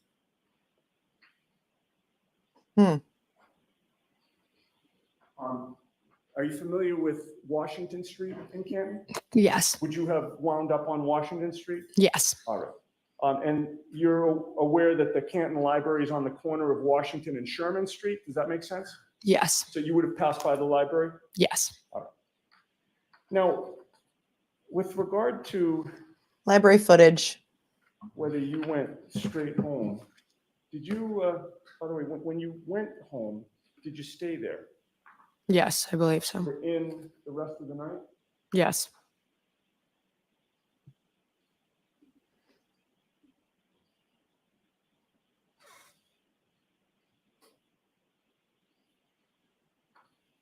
Ooh, is he getting the library footage? Ooh, I don't know. Okay, and what time do you say that you arrived at home? I'm not sure. Before around 12:30ish. Okay. With regard to Life 360, would you agree with me that if you go on that app and you're trying to figure out where somebody in your family is, there's and let's say you want to know if somebody's home. There's like a circle that surrounds your home, correct? Yes. So once you enter that circle, you know that Life 360 gives an alert that said you arrived at home. Even though you're physically not walking in the door, you're within that circle, and that's the home circle, right? Yes. On January 29th of 2022, at 12:04 and 53 seconds, you arrived within that home circle, correct? Correct. And then at 12:06 and 55 seconds on January 29th, you left that home circle, correct? Correct. And then on January 29th of 2022 at 12:23 and 14 seconds, you completed a 7-mile drive where your top speed was 42 miles an hour. Does that make sense? Correct. And then you left home on January 29th of 2022 at 12:23 and 14 seconds as well. And what that probably means, reading between the lines, is that you entered that home circle, but then you didn't go home. You went through the home circle and completed a 7-mile drive somewhere, right? I guess I thought I went home. I'm Objection, Your Honor. Oh, Okay, I'm sorry, I didn't hear your answer. not. I believe I went home. I Okay. was completing my drive at my house. All right, but at 12:26 a.m. on January 29th, you left home again, right? Objection, Your Honor. Did you leave home? I don't know. I don't remember. Don't remember.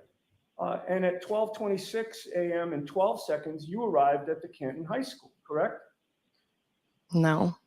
On January 29th of 2022, at 12:26 and 55 seconds, you completed a 1-mile drive where your top speed was 43 miles per hour, right? I don't believe so.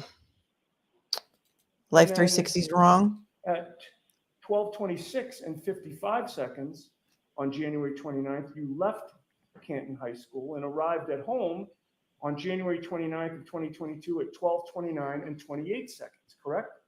I do not know. Oh, she doesn't know now. Now she doesn't remember. She doesn't know. And then after arriving home again on January 29th of 2022 at 12:29 and 29 seconds, you completed a 12-mile drive on January 29th of 2022 at 12:31 and 22 seconds. Did you not? No. And then you left home on January 29th of 2022 at 1:08 and 15 seconds, right? I don't believe so. She left home at 1:08 a.m. again?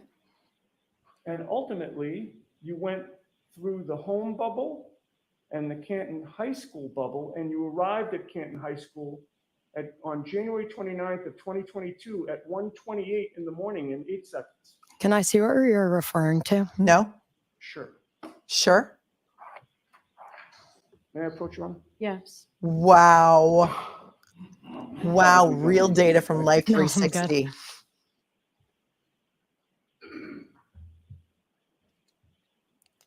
Wow.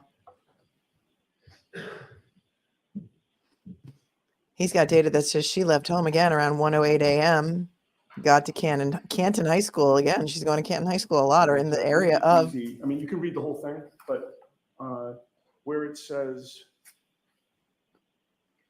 record 16 is what I just asked you about, but feel free to read the whole thing. Thank you. And if you would, read it silently to yourself and look up at me when you're done. Wow. Spot on. Actual data. The stenographer's laughing. Really? I didn't see that part. Big mistake asking to see it. Yeah, she wants receipts. She's going to get the receipts. She sure drove a lot without knowing. She said she drove straight to get Yeah, Colin, drove him Yes. straight home, and then went straight home. And she's being impeached with the Life 360 Does that data. help refresh your memory on where you were that night? No. Do you still dispute that you went straight home and didn't leave there? Objection. Sustained. And finally, I just asked you about arriving at Canton High School on January 29th of 2022 at 1:28 and 8 seconds.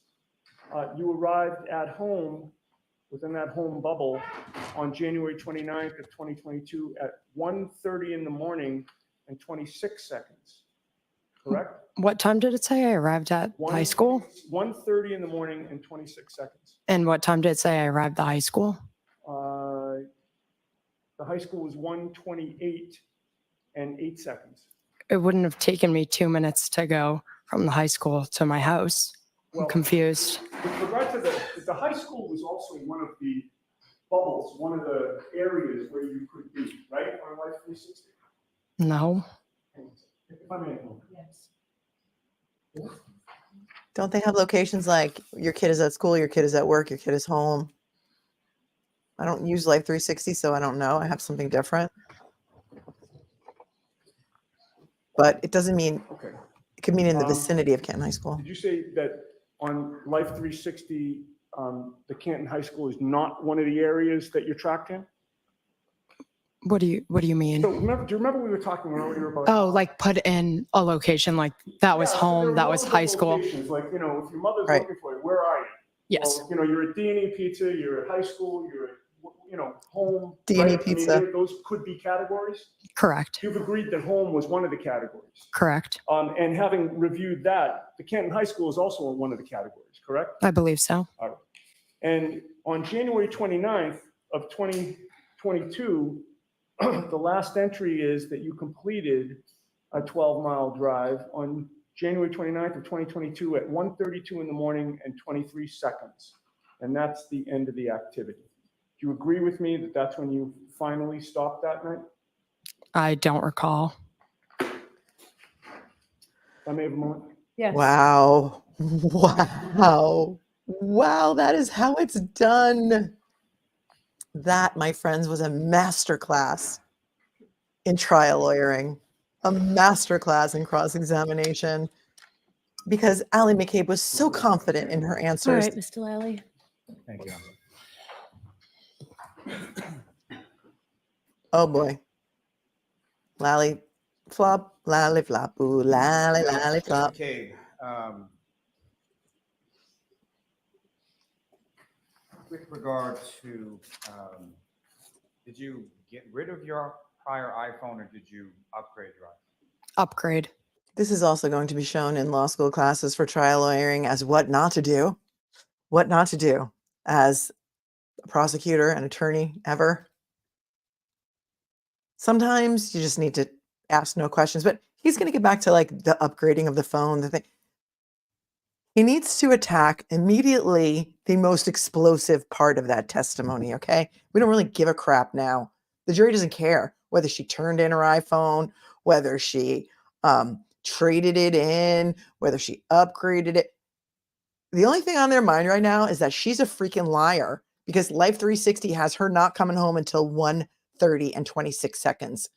When she told this jury to their faces, because she looked at them a couple of times,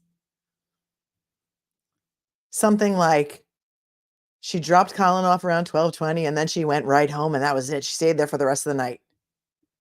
But he's going to get up there and flop this whole thing wide open. Watch and learn what not to do. And that would have been in December of 2022, is that correct? Yes, I believe so. Was it sometime around Christmas? Yeah, probably. And that could have been a present as far as getting a new iPhone or upgrading your iPhone? Yes.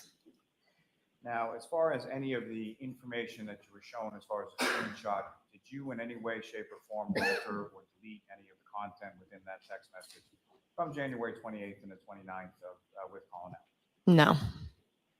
And with reference to changing times or time zones or anything on text messages, before Mr. Yannetti asked you any of those questions, were you aware of any of those things as things that you could do with your phone? No. With regard to Life 360, what,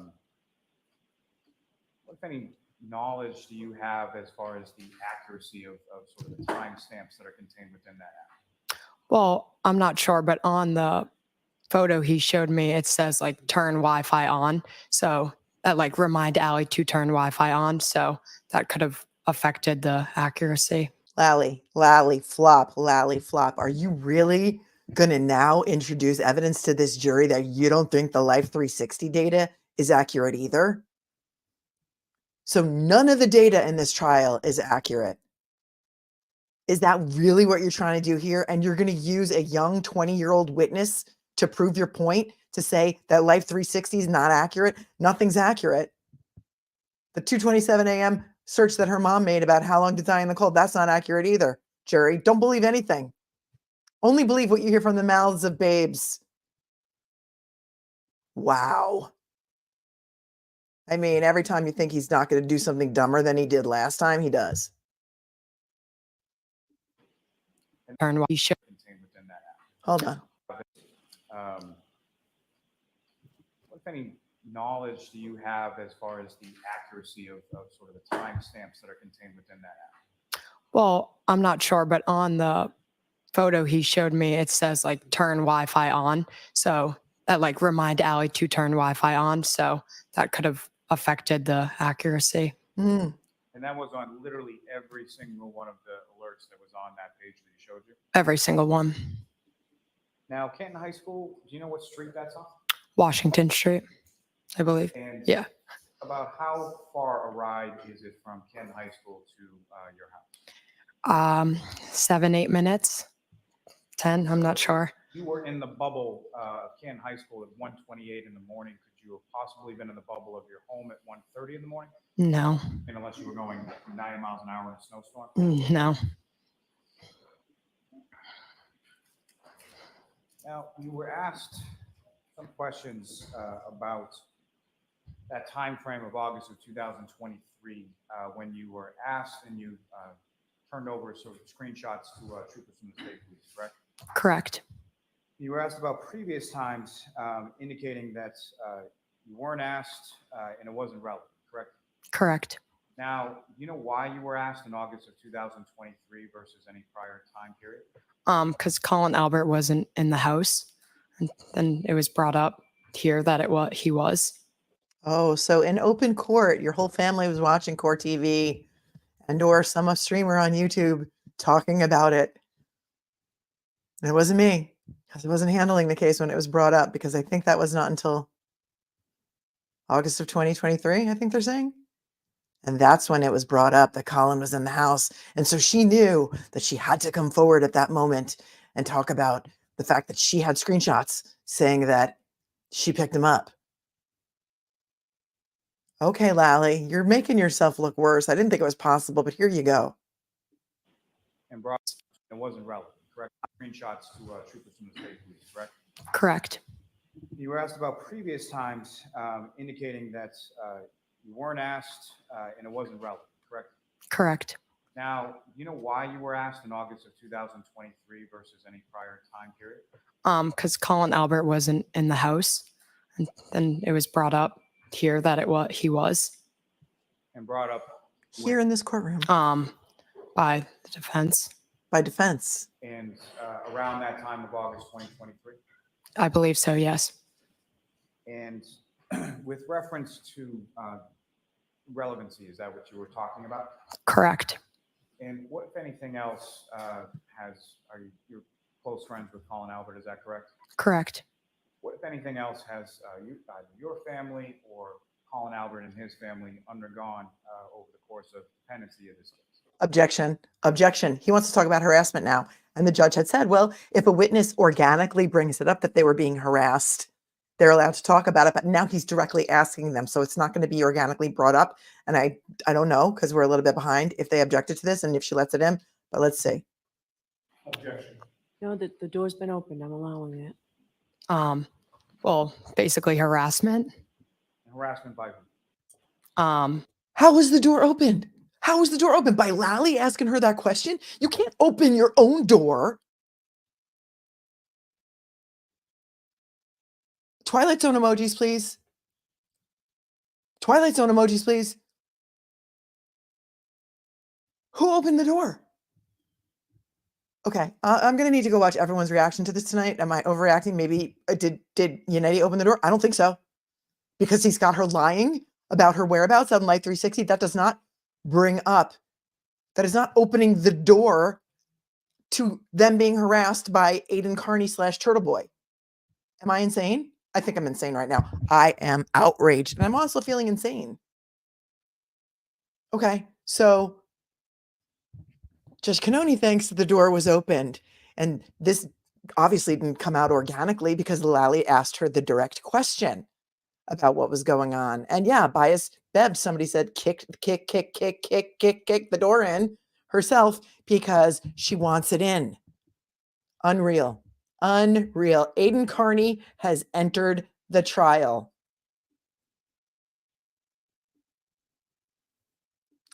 You need to hear Lally's question again, and then you need to hear the judge sustain this objection and say that the door's been opened. Now, you were asked some questions about that time frame of August of 2023 when you were asked and you turned over sort of screenshots to troopers from the state police, correct? Correct. You were asked about previous times indicating that you weren't asked and it wasn't relevant, correct? Correct. Now, do you know why you were asked in August of 2023 versus any prior time period? Because Colin Albert wasn't in the house, and then it was brought up Because the federal grand jury was going on. hear that he was And brought up where? by the defense. And around that time of August 2023? I believe so, yes. And with reference to relevancy, is that what you were talking about? Correct. And what, if anything else, you're close friends with Colin Albert, is that correct? Correct. What, if anything else, has either your family or Colin Albert and his family undergone over the course of pendency of this case? Objection. No, the door's been opened. I'm allowing it. Well, basically harassment. Harassment by who? By who? Bloggers, people online. And what, if anything, in relation to Colin Albert being in the house has occurred as far as the harassment that you're talking about? Can you rephrase? With reference to what you were talking about as far as the relevancy of Colin Albert being in the house at that time, what, if any, harassment was there in relation to that and in relation to Colin? Well, Objection. No, go ahead. She can answer. Colin wasn't at the house, so he's being harassed he was not at the house when John was there, so I drove When him John home. was there. So He was not at the house when John was there. She just said John was there. I thought John never got there. Thought John was never there. Colin was not at the house when John was there. That's what she just said. the people are harassing him saying he was at the house when it's not true. When you speak about harassment, what specifically type of harassment are we Phone call, constant phone calls, emails, awful messages. Objection. I'll allow it. She'll allow it. Focus on this witness, not Colin Albert at this point. As far as you and your family, what, if any, type of harassment have you received? People showing up at our house, people emailing my school. That's horrible. Just like a lot of harassment. Can I have a moment, please? Sure. Is she being harassed or is Colin being harassed?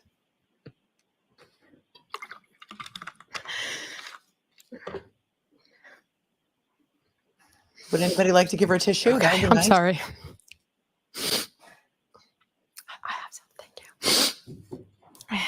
And how long a period of time has that persisted for? Very long time. Thank you. I have no further. I have nothing further. All right, Ms. McCabe, you're all set. Yeah, you know, he's like, yeah, I have nothing further. I'm not going to prolong this. Your next witness, Mr. Lally. Yes, Your Honor. Call multiple call Colin Albert to the stand. Oh my God, we're getting Colin today. Oh, for the love of the traveling Mary. And you heard the judge say, I'm opening the door only for this witness, not for Colin. I didn't realize that Colin was in the courtroom, in the courthouse. We're behind. So if anybody is in another stream watching on 4 different devices, please do not give us any spoilers at this point. We cannot have any spoilers right now. In fact, we're going to take a little pause before Colin Albert gets on the stand because I think that we need to breathe before we see this. So let's do that. Thank you, Shari, for thanking me for my continued coverage and hard work.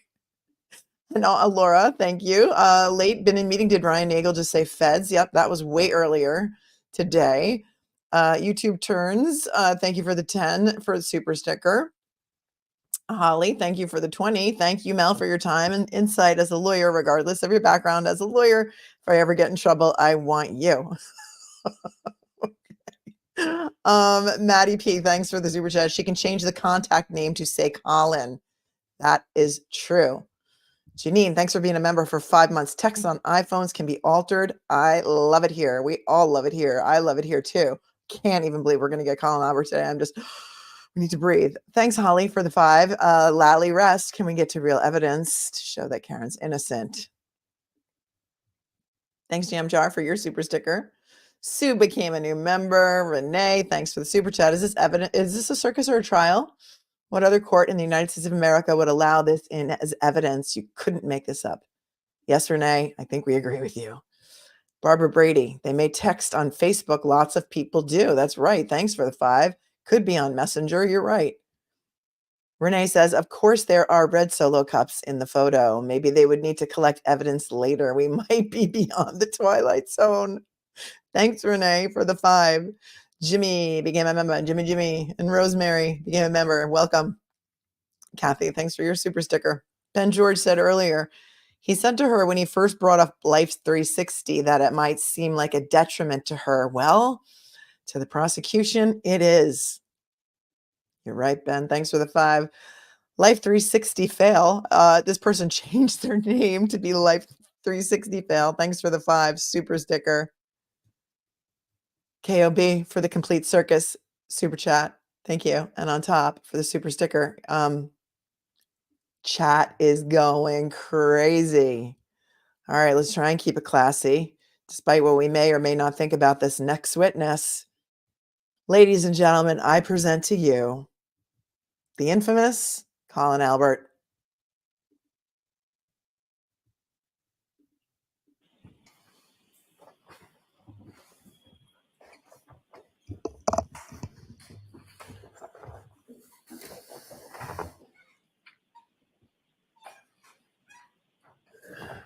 Whenever you're ready, Mr. Lally. Thank you. Good afternoon, sir. How are you? Could you please state your name and spell your last name? Colin Albert, ALBERT. And where do you live, sir? Canton, Mass. And how long have you lived in Canton? My whole life.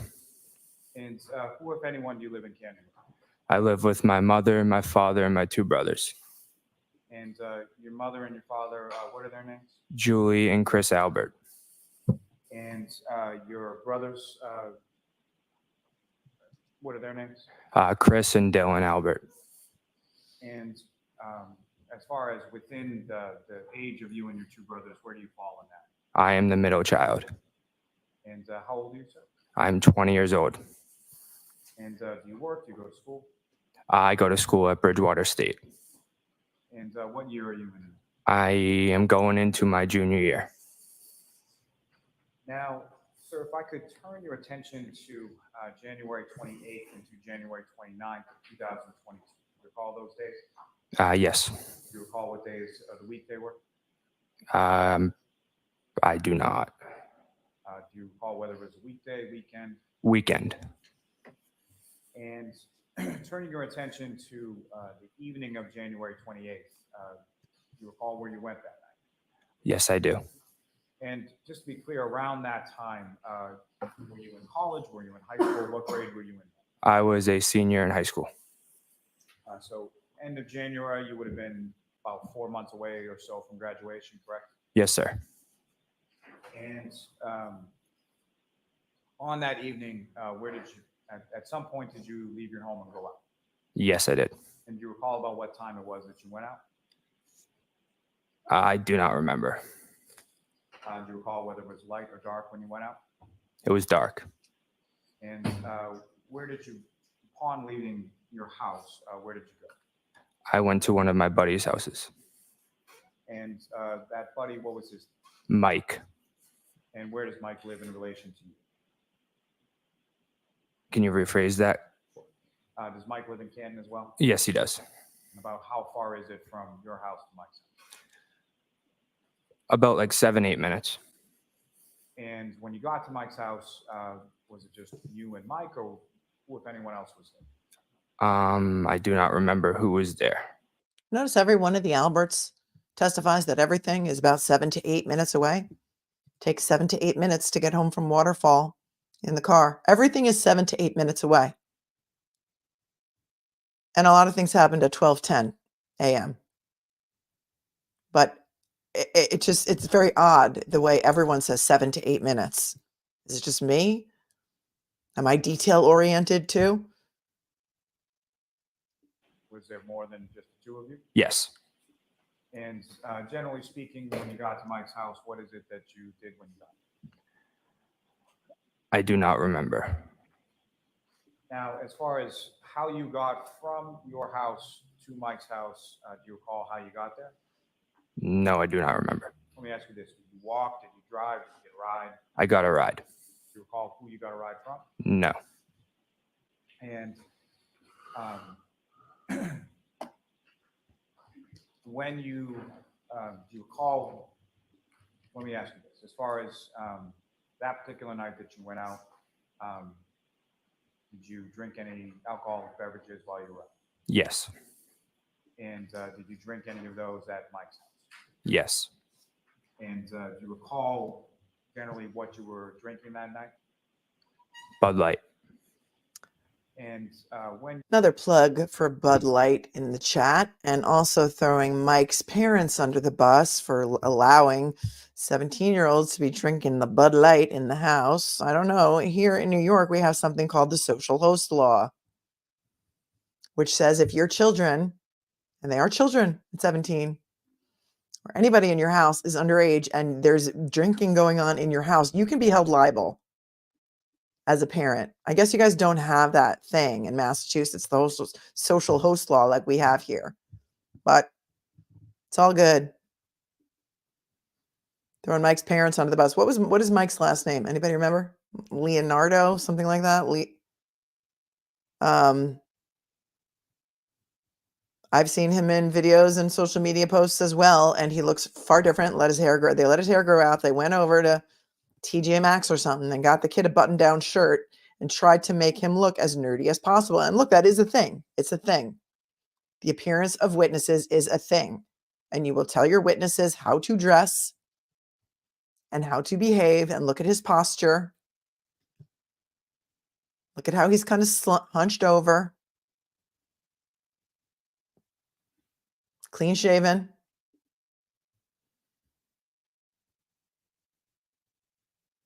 Laws don't apply to them. He's clean shaven. I want to know if he's a righty or a lefty. I want to know if he's an MMA fighter.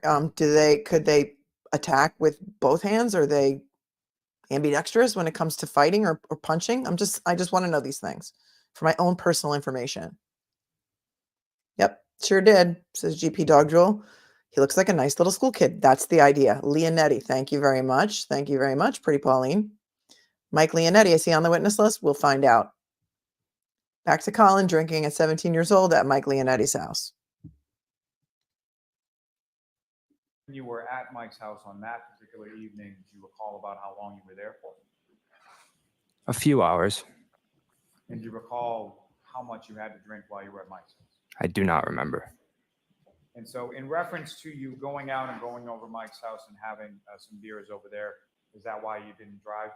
Yes. So you got a ride from someone over to Mike's house, you spent some hours there, and then do you recall where you went from there? I went to my uncle's house. And My uncle's house, you notice? My uncle, Uncle Bry, 34 Fairview. In fact, I wore a football jersey number 34 because that's how much I look up to my Uncle Brian. He said my uncle's house. He didn't say I went to my cousin's house because it was his birthday. Little Brian, or Brian Jr. He didn't say I went to my Aunt Coco's house. He didn't say I went over to my aunt and uncle's house. He said I went to my uncle's house. We talk about this a lot. What a witness says is just as important as what the witness does not say. And the phraseology that they use, where did you go? He didn't say I went to 34 Fairview, not my aunt and uncle, my uncle's house. Listen up, he idolizes his Uncle Brian, who was in Boston's finest, who's a member or a Boston Police Department fugitive task force, tough guy. Again, Scott Lawton, don't tell me what to do with my channel. Don't tell me what to do. If you don't like it here, I'm going to stop and commentate. That's what I do, my commentator. Okay? If you don't, go to Law and Crime and go in their chat. Okay? Thanks. so you got a ride from someone over to Mike's house, you spent some hours there, and then do you recall where you went from there? I went to my uncle's house. And fair to say you have a relatively large extended family within Canton, is that correct? Yes. And so when you say you went to your uncle's house, which uncle's house did you go to? My Uncle Brian. And that would be same last name as yourself, so Brian Albert. Yes. And how is he your uncle? Sort of how is he related to He is my father's brother. you? And why did you go to your uncle's house that night? It was my cousin Brian's birthday, so I went over to celebrate for a little bit with him. And so that would be Brian Albert Jr., is that right? Sir. And do you know how old your cousin Brian Albert Jr. was turning on that night? He doesn't know. I do not know. When do you recall how you got from Mike's house to your uncle's house? I believe ALLIE McCABE. And do you know the address? Oh, so Allie picked him up from Mike's house to drive him over to Fairview? Is that when that trip happened? And then she picked him up again at 1:30? Okay, interesting now. As far as your uncle's house? 34 Fairview Road. Is that somewhere, your family's house, is that somewhere that you had been before? Yes. And so your memory is that ALLIE McCABE gave you a ride from Mike's house to the house on Fairview? From what I remember, yes. Now, ALLIE McCABE, as far as who is that to you? Or what, if any, kind of relationship you have with ALLIE McCABE? It is my cousin's cousin. So not technically my cousin, but we're close and like we do family events and stuff like that together. And you and Miss McCabe, are you in the same grade? Yes. And how long have you known each My whole entire life. other? So not blood related, but someone that you see at family events. Yes. And someone that was in the same grade and went to the same school as you? Correct. And that school, which school did you go to at that time? Canton High School. And do you recall about what time it was that you arrived at the house on Fairview? Between 10:30 and 11 at night. And did you have at that time any kind of curfew or time that you had to be home from your parents? Usually around like right around before midnight. Do you think these kids had a Was it curfew? like a hard fact? Do you think these kids had a curfew? These kids are allowed to drink wherever they are. You think they had a curfew? Hold on a second. So not blood related, but someone that you see at family events. Yes. And someone that was in the same grade and went to the same school as you. Correct. And that school, which school did you go to at that time? Canton High School. Canton, And not do you Kenton. recall about what time it was that you arrived at the house on Fairview? Between 10:30 and 11 at night. And did you have at that time any kind of curfew or time that you had to be home from your parents? Usually around like right around before midnight. But what So if it was like a hard fast, like 12 o'clock? If you're not here, you're grounded, or was it sort of around that time? Just around midnight. around midnight? But what if it was little Bry's birthday? Then were you allowed to stay for cake when the clock struck 12 and it was his birthday because that was the tradition or the ritual? Asking for a friend. He didn't even get there until between 10:30 and 11 and he had to be home by 12. And so after, when you arrive there, you go into the house, is that right? Yes. And the house at 34 Fairview has a couple of different ways to get in the house in the front, is that correct? Correct. And do you recall which way that you went in that evening? The side door near the garage. And when you come into the house, where did you go within the house? What room did you go into? The living room. And then from the living room, where else did you go within the house? Like the kitchen area. And within the kitchen area of the house, who, if anyone else, was present in the kitchen? From what I remember, my cousin Brian, Emily Fabiano, Sarah Levinson, and Catherine Duty, from what I remember that night. Is it possible there were other people there that you just don't recall? Yes. Help him, Lally. And where were they situated, sort of in the kitchen dining room area? Like sitting around the kitchen table, I would say. Now, after you arrived there, well, when you arrived there, what is it that they were doing when you walked in? Just listening to music and having a couple of drinks. And you come in, you greet people, is that correct? Yes. Now, the other people that you talked about, as far as beyond your cousin Brian Albert Jr., did you know those other people? I knew of them. I wasn't friends with them or anything. Fair to say they were older than you were, is that correct? Correct. So like Miss Levinson would have been older than you by at least a few years at that point. Yes. And the same with reference to, I believe you said Miss Fabiano and Miss Duty, is that correct? Correct. Now, when you arrive at the house, did you have any other drinks once you got there? Yes. And do you recall what, if anything, you drank once you got there? Bud Light. Bud Light. So same as you were having before? Correct. You know how many that you had while you were at 34 Fairview? I do not remember. All of them. And over the course of the evening, whether it was at Mike's house or in between, or when you got to 34 Fairview, did you feel yourself as far as like overly intoxicated or drunk or anything like that? No. And as far as the other people that you observed at the house that night, does anybody stick out to you as being overly intoxicated or fall down drunk or anything like that? No.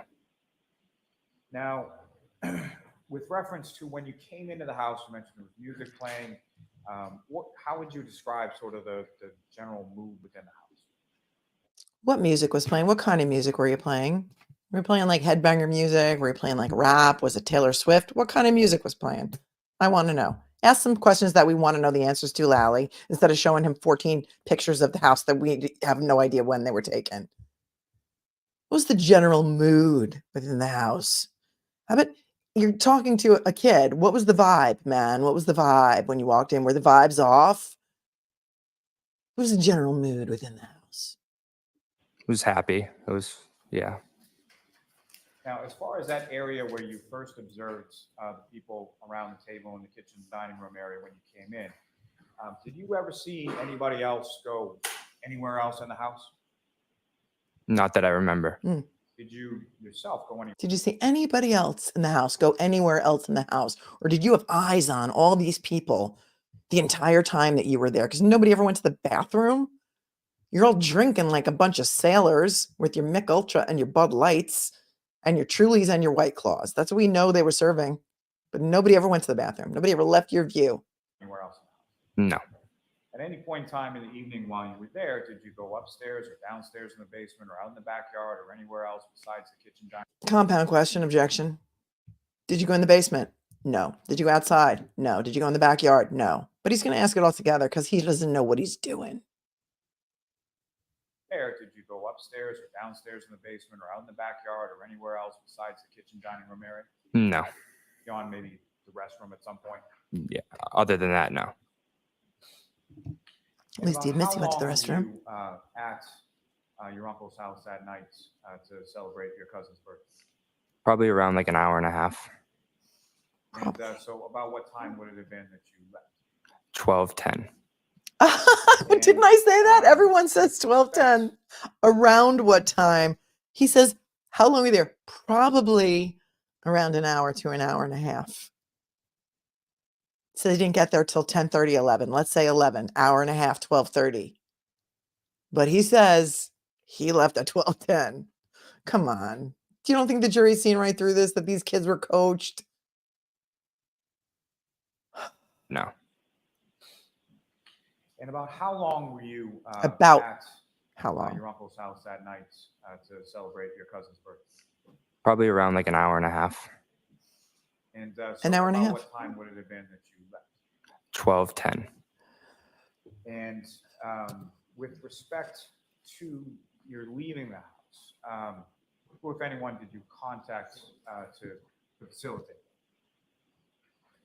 Rephrase. Let me ask it in a much easier, better way. Okay. As far as your plans were concerned, as far as leaving the house, who, if anyone, did you reach out to get a ride from? My friend ALLIE McCABE. And how did you reach out to her? I texted her. And do you recall whether or not you had any sort of other communication? Well, let me step back and ask it this way.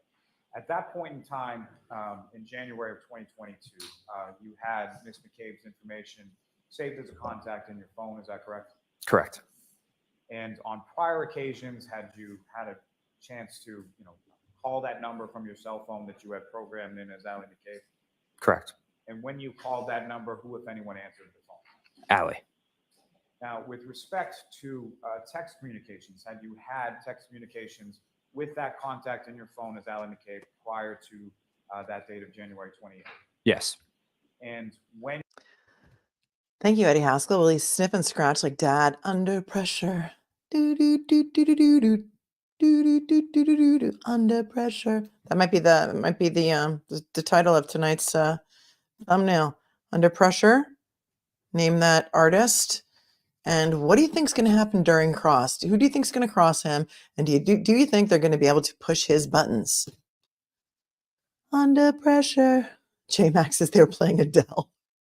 They were playing Adele and sobbing and acting out, hello.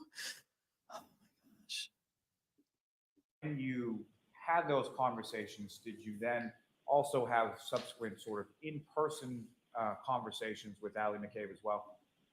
Yes. And during those in-person conversations, was there any reference or anything talked about content that had been previously sent and communicated via text? No. Let me ask it in a better way. So you would have text communications with the person you put in as a contact as ALLIE McCABE, correct? Yes. And then subsequent to having those text communications, you would then speak to her either in person or over the phone, correct? Objection. The objection sustained. Watch the form of your question. Watch the form, Lally. Watch your form.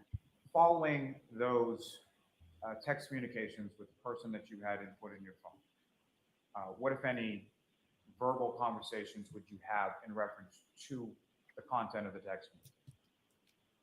I'm not sure what you're asking. But Did you talk to her in person about something you had talked to her about in text? no. Now, with reference, He didn't want him to say no to that question. He wanted him to say yes to that question. So let's just take that question back. That's right. I think it's Queen, right? Under pressure. Doot, doot, doot, doot, doot, doot. Doot, doot, doot, doot, doot, doot, doot. Okay. you would have text communications with the person you put in as a contact as ALLIE McCABE, correct? Yes. And then subsequent to having those text communications, you would then speak to her either in person or over the phone, correct? Objection. The objection sustained. Watch the form of your questions. Following those text communications with the person that you had input in your phone, what, if any, verbal conversations would you have in reference to the content of the text? I'm not sure what you're asking. But Did you talk to her in person about something you had talked to her about in text? no. He wanted him to say yes. Now, Notice with the reference, Lally clears his throat when he gets an answer he doesn't like. He's like, oh, shoot, that's not what I wanted him to say. I wanted him to say yes. We talked about the text afterwards to double down and confirm what they texted about. And now he's starting to itch. Somebody said, I wonder if he's going to itch like his father. Colin Albert is the son of Julie Albert and Chris Albert, owner of D&E Pizza.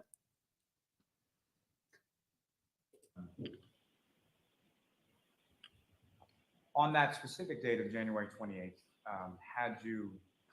was text communications the only means by which you communicated with ALLIE McCABE? From what I remember, yeah. And were there other means by which you would typically communicate with her? If she wasn't answering a text, I'd give her a call. Yeah. And were there apps or anything like that on your phone that you would communicate with her as well?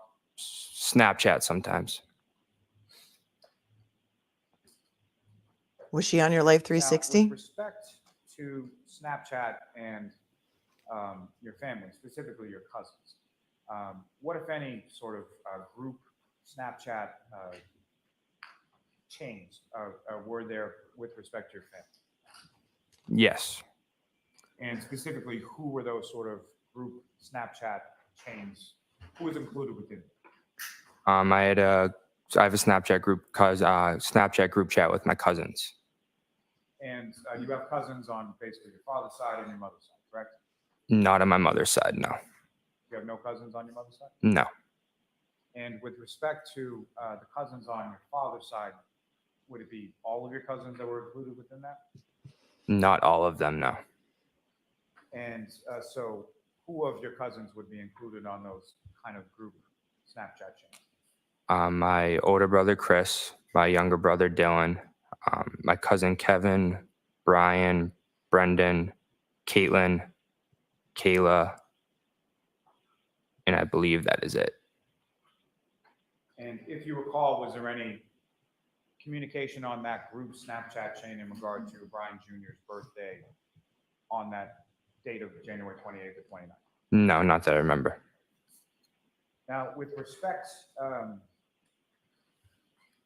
so you reach out to Ms. McCabe via text, is that correct? Yes. And she, Okay, so his Snapchat was a fail. If he knew anything about Snapchat, he would say something like, "Who did you have the longest streak with?" Because I think streaks are a thing on Snapchat. I don't know. I don't use it, but I hear my kids talking about it. He had a group Snapchat or whatever you call it on Snapchat with his cousins. There were not two different cousin groups. That was somebody else who testified to that. Might have been Brian Jr. I don't recall at this moment. Yeah, I thought David Bowie did Under Pressure. Yeah. But did Queen redo it? I'm not sure. All right, we'll look that up later. Lally had a big fail on the Snapchat. But I think at some point, Colin does make some Snapchats. And maybe those are going to come into evidence, hopefully. Yes to streaks. Okay. she agrees to pick you up. Yes. And at some point, are you made aware that she's at the home? Yes. And how is it that she makes you aware that she's at the home? I got a text message from her that says I'm here. And at any point in time while you were in the home, did Ms. McCabe come inside the home? No. And so after you received that text message from Ms. McCabe, did you respond? Yes. And do you recall what you responded? Come in. And Come from in. that communication, after you sent that, about how long was it between the time that you sent that and the time that you came out? Between 30 seconds and a minute, I'd say. And when you came out of the house, Oh, coming or come do you in? recall which door you came out at that point? The side door next to the garage. He's the only And one. when you came out that door, who, if anyone, did you encounter as you were coming out? As I was walking out, I saw my Uncle Brian and my Aunt Nicole. And you were going out, and what was Do, do, do, do, do, do. Do, do, do, do, do, do, do. Anybody remember what Nicole said? Nicole's testimony was she ran into Colin in the foyer because she walked in the middle door, the front door, the center door, and she ran into Colin in the foyer. And he said he was getting picked up. He didn't say, "Cousin Allie is coming to get me." And Coco, walked away because she went to clean because that's what she likes to do. And she says she assumed Brian went out the front. Colin went out the front door. But now he's saying he went out the side door and he ran into Uncle Brian and Aunt Nicole in the driveway. Okay, we're going to take it back because the stories are just not jiving over here. Vibes are off. Stories not jiving. I want to know about his streaks. that you sent that and the time that you came out? Between 30 seconds and a minute, I'd say. And when you came out of the house, do you recall which door you came out at that point? The side door next to the garage. And when you came out that door, who, if anyone, did you encounter as you were coming out? As I was walking out, I saw my Uncle Brian and my Aunt Nicole. And you were going out, and what were they doing? They were coming in. And in addition to your Uncle Brian and your Aunt Nicole, was there anybody else that you recall that was with them when they came into the house? No, not that I remember. Ha, ha, ha, ha, ha. Nicole and Brian did not come in the house together because that's not what they testified to. If anybody remembers what Brian and Nicole testified to, aside from Nicole being in the foyer, she did not walk into the house with her husband, Brian. Do you recall? Anybody recall that?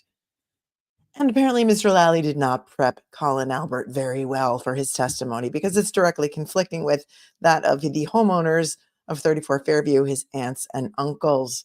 Brian also said they were in the foyer. Didn't Higgy and Brian walk in together and Nicole walked in some other time, but she did not walk in with her husband. Where's Higgins? Yes, and Coco went in the front door so she could take off her shoes.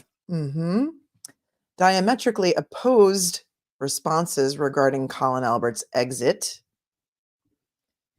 His aunt and uncle did not see anyone outside the house when they came in. That is correct. Higgy.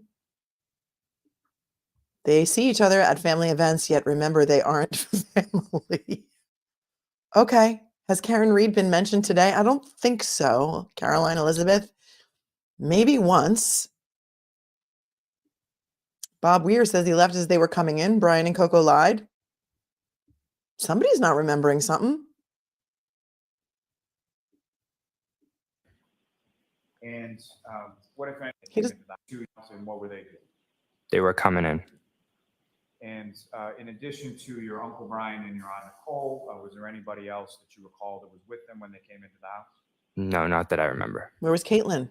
And what, if any, exchange did you have with your uncle and your aunt as you were going out and they were coming? I just said, I'm going home. My mom wants me home. I love you guys. Bye. I'm going home. My mom wants me home. I love you guys. Bye.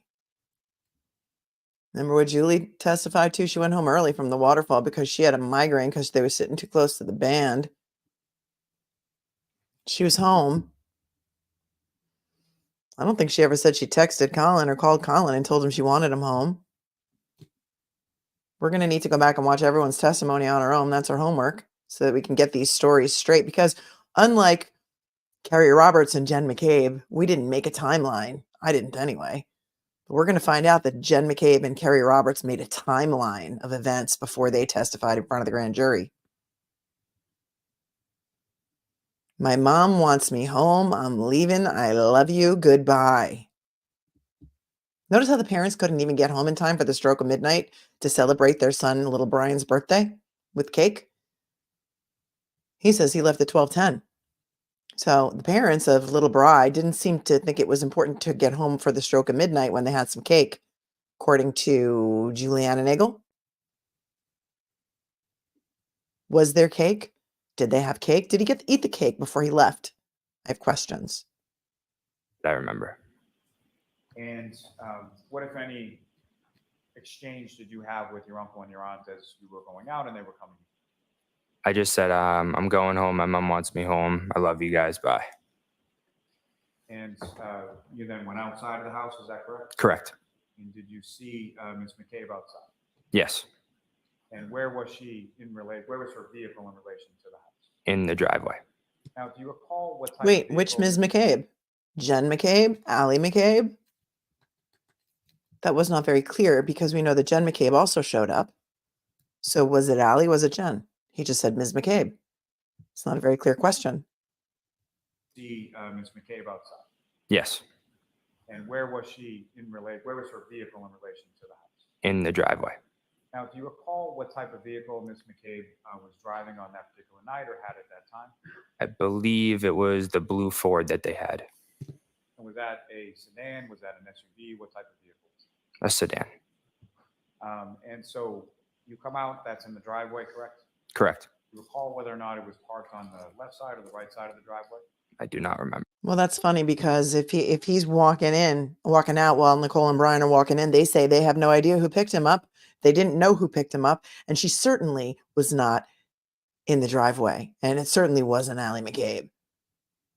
Because Allie McCabe said her mother's car was not there when she got there. So something's not really jiving. And you get into the vehicle. Which part of the vehicle did you get into? The That trunk. I do not remember. He got in the trunk, Front Lally. passenger side, does that sound right? Could have been that, yeah. Do you recall whether or not there was anybody else in the vehicle at the time that you got in? I do not remember that.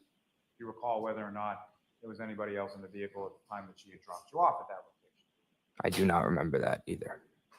Don't remember if Now, there's as anybody else in the far car. as the coming outside of the house, did you take note of anything as far as the weather or what was going on with that when you came What was outside? with the weather? Pretty sure it just started snowing at that time, around that time. So the snow had just begun. Do you recall whether or not it was sticking or accumulating on the ground at that time? I do not remember, no.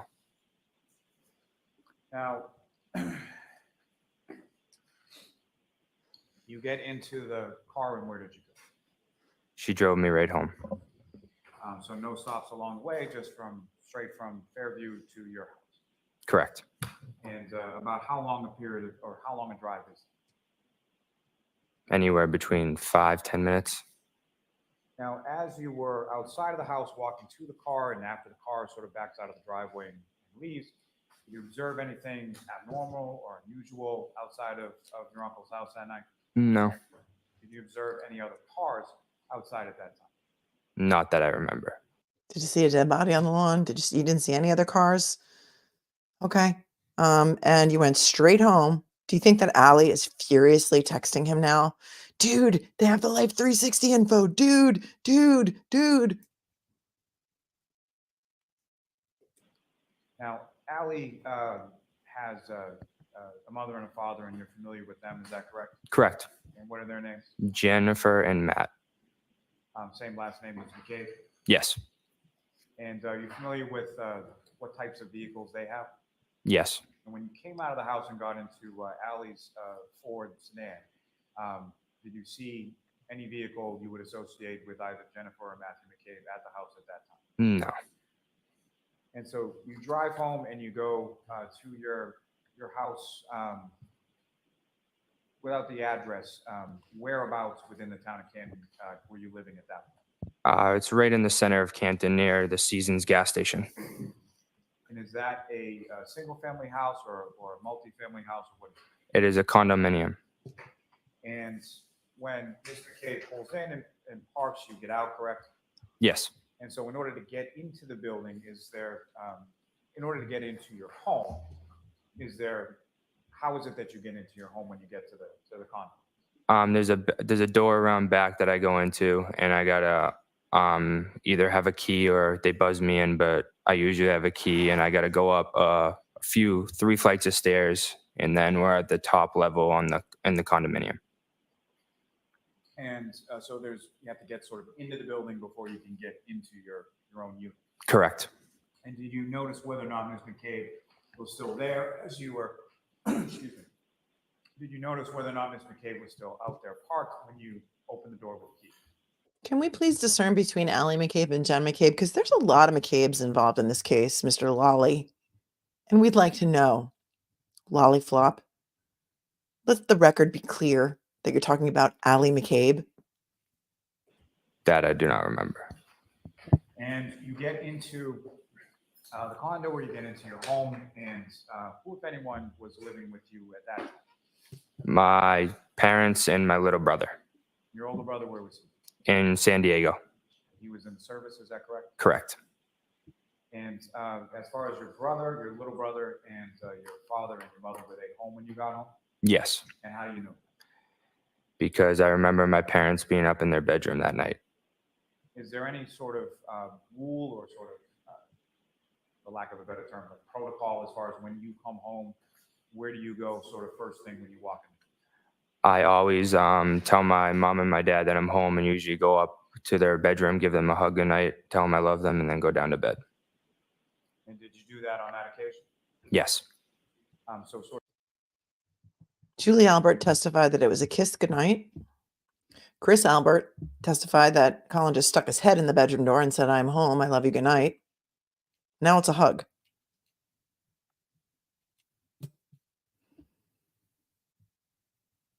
of immediately when you come home, you go right up to your parents' room? Yes. And when you Okay, immediately. So Lally's going to have to parse this down. He doesn't stop and get a drink of water. He doesn't stop and use the restroom. He's been drinking Bud Lights all night. Immediately, he goes straight right up to the bedroom. Tell my mom and my dad that I'm home, and usually go up to their bedroom, give them a hug goodnight, tell them I love them, and then go down to bed. And did you do that on that occasion? Yes. So sort of immediately when you come home, you go right up to your parents' Sort of room? immediately. Yes. And when you got up to your parents' room on that particular evening, was both your mother and your father in their room? Correct. And you had that sort of exchange that you described before? Yes. And so your bedroom is then located downstairs from where your parents' bedroom is? Yes. And if you know about what time was it that you came into the house? I want to say around 12:20. Around 12:20. And fair to say this is 2.5 years ago and you weren't exactly looking at your watch when you came in, is that right? Exactly. Yes.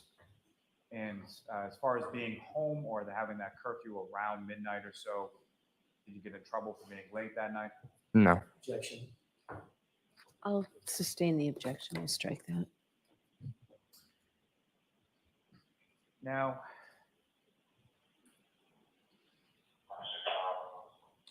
Mr. Albert, the place that you were living at that point in the condo, how long had you been living That I do not remember. there? Did you live somewhere else in Canton prior to? Yes. Where was it that you lived? 7 Meadows Ave. And how long did you live at 7 Meadows? My whole entire life before moving to that condo. And so, That was 2 doors away. I think 2 or 3 doors away from John O'Keefe. John lived at 1 Meadows.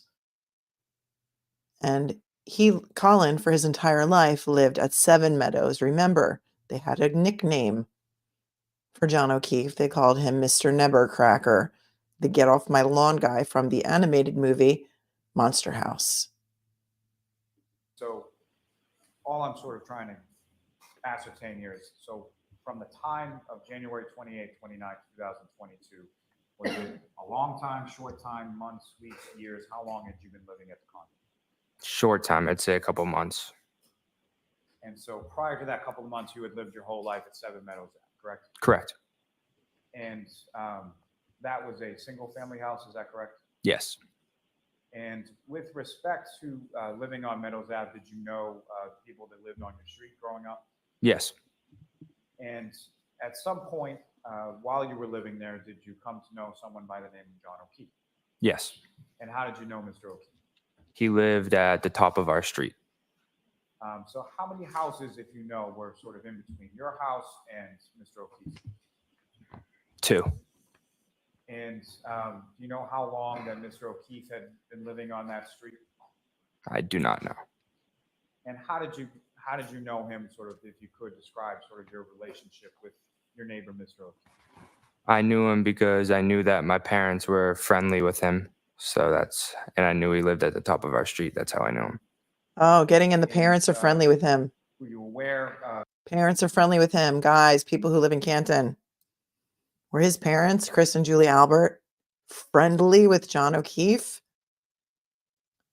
If you know, you know. Tell us if they were friendly. Because I knew that my parents were friendly with him. And I knew he lived at the top of our street. That's how I knew him. And were you aware who, if anyone, lived at the house with Mr. O'Keefe?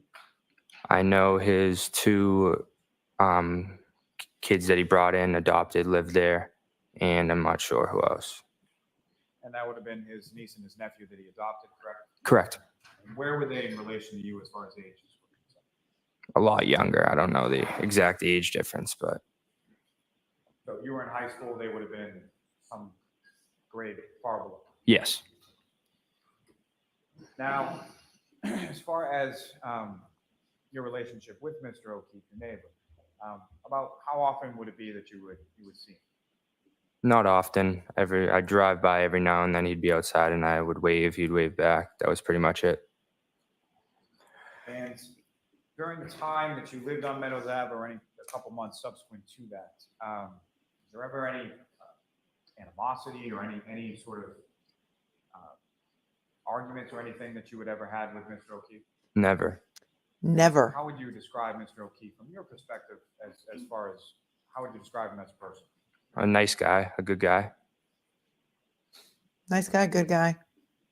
Never had any animosity towards him. Now, with respect to, if I could bring you back to Fairview Road on January 28th and 29th of 2022. Obviously, you were familiar with Mr. O'Keefe at that point. Yes. And at any point in time that you were in that home, did you see Mr. O'Keefe inside the home? No. At any point in time that you were outside of the home, going in, coming out, at any point in time did you see Mr. O'Keefe? No. At any point in time on the evening of January 28th into January 29th, 2022, did you see Mr. O'Keefe anywhere? No. And at that time, at end of January 2022, were you aware of, or did you know anybody by the name of Karen? Yes. And how did you know? I knew that she dated Mr. O'Keefe. And had you had any sort of prior interactions with Miss Reed prior to January 28th? Not that I remember, no. Did you know what she looked like? Not really. As far as any interactions, would that be just sort of driving by the house? Yeah. Maybe drive by, wave. That was about it. Doing the drive-by.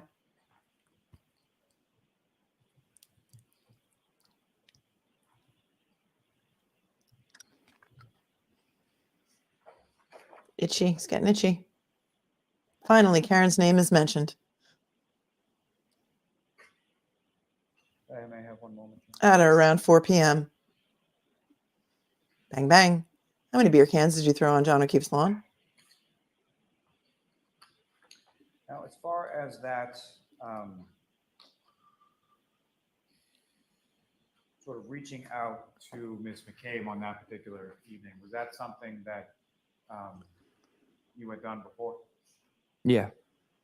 Is that something that sort of you and your friend group did together, as far as if somebody was out and driving around and somebody else was maybe drinking somewhere, they could contact them for a ride?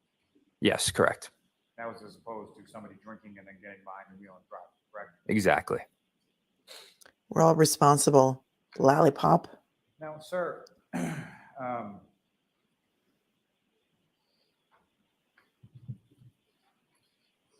some point in July of 2023, did you have occasion to meet with any troopers from the state police in regard to that evening of January 28th to 29th? Say the date again. Some point in July of 2023, did you meet with any troopers from the state police? No. At some point subsequent to that date of January 28th, 29th, did you meet with any troopers from the state police? Yes. And you were asked questions and you answered them, is that correct? Correct. And following that conversation or interview that you had with troopers from the state police, what, if anything, did you provide them with reference to your phone? Can you rephrase that? Sorry. At some point, did you provide them with a screenshot of a text communication between yourself and Ms. McCabe? Yes. Oh, so he had screenshots of the text communication too. So both the children, who were 17 at the time, both Colin and Allie, were provided with screenshots that they then provided to the Massachusetts State Police. Do you see what's happening here? Yeah. Let's take it back. Did you provide them that you had with troopers? Correct. And following that conversation or interview that you had with troopers from the state police, what, if anything, did you provide them with reference to your phone? Can you rephrase that? Sorry. At some point, did you provide them with a screenshot of a text communication between yourself and Ms. McCabe? Yes. And was that something that you took a screenshot on your own phone and then were able to then provide it to them? Correct. Oh, he took the screenshot, Your Honor, may I approach? Yes. or they both did. At whose behest? Who asked you to take that screenshot? When did you take it? It wasn't until July of 2023 that the troopers spoke to you. And do you recognize that, sir? Yes. What do you recognize that? My text messages between Allie that night. And what's contained on that, is that a fair and accurate portrayal of what you recall as far as the text messages, or what was on your phone as far as what you took a screenshot of the text messages between you and Allie McCabe that night? Yes, sir.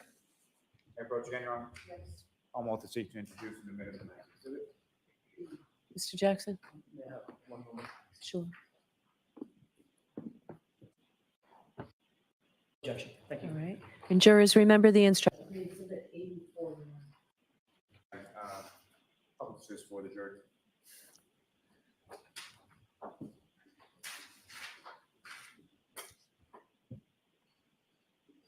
So what's up on the screen, is that what you have before you as Exhibit 84? Yes. And the contact that's listed at the top states out, is that correct? Correct. Is that how you had Ms. McCabe programmed into your phone? Correct. And from this, there's two sets of communications, one contained in blue bubbles and one contained in non-blue bubbles, correct? Yes. If you know the blue bubbles, is that you or is that Ms. McCabe or who's? That's me. So the other side would be Ms. McCabe, is that correct? Correct. There's also times that are stamped or associated with these text bubbles and with the text communications from Ms. McCabe. Yes.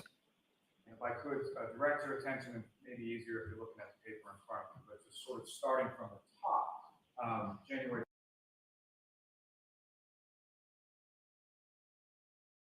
This purports to be his Colin Albert's text communications with Allie McCabe on January 28th of 2022. The date is actually on this one. It was not on Allie's. This is what he says is a screenshot that he provided to the Massachusetts State Police in June of 2023, which would have been 18 or July of 2023, 18 months post the murder of Officer John O'Keefe.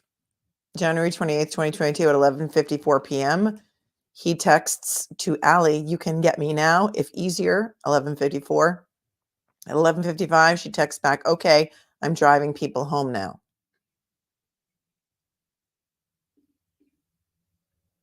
November 28, 2022, if you could read for the jury what the content is, what the time is, and indicate who is communicating.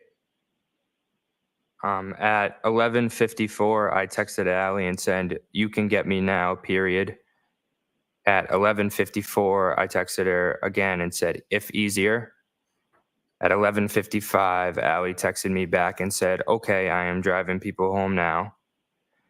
At 11:55, I said, "Word." And then at 11:55, I said, "Get me after." At 11:55, Allie wrote,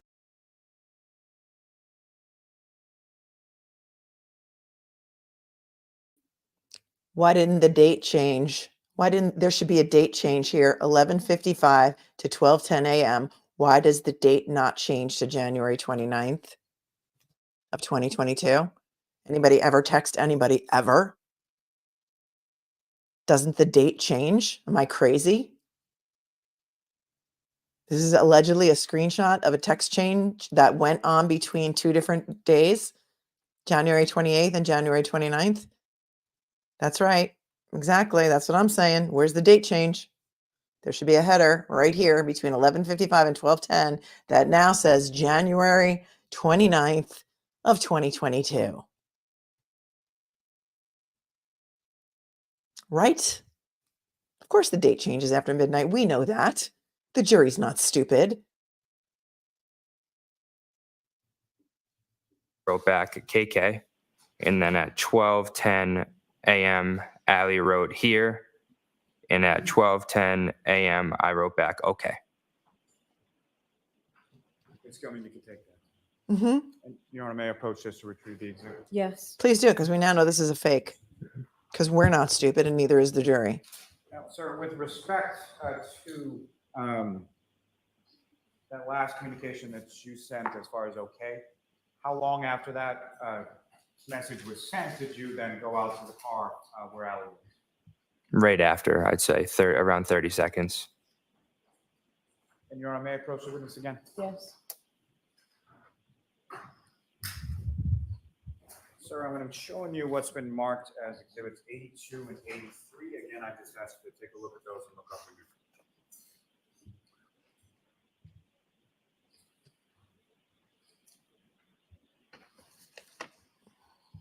And do you recognize those, sir? Yep.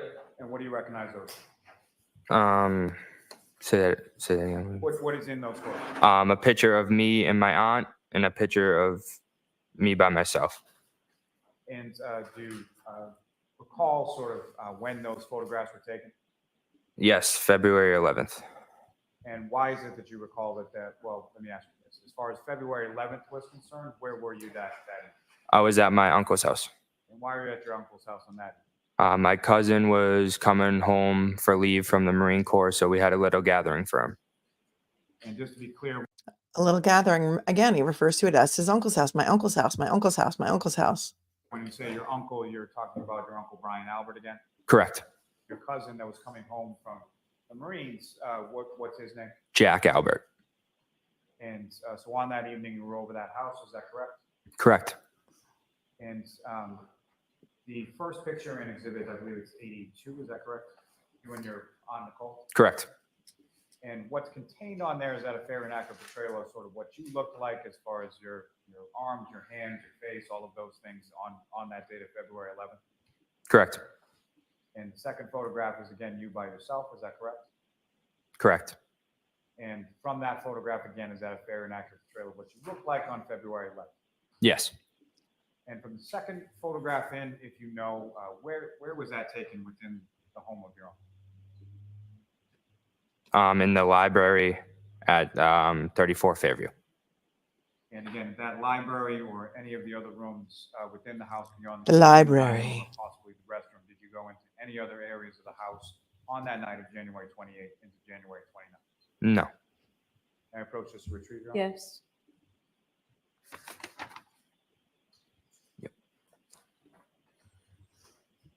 One moment, Your Honor. Sus. People are saying sus. Allie didn't have a date change either. In the library, says Carly. In the library.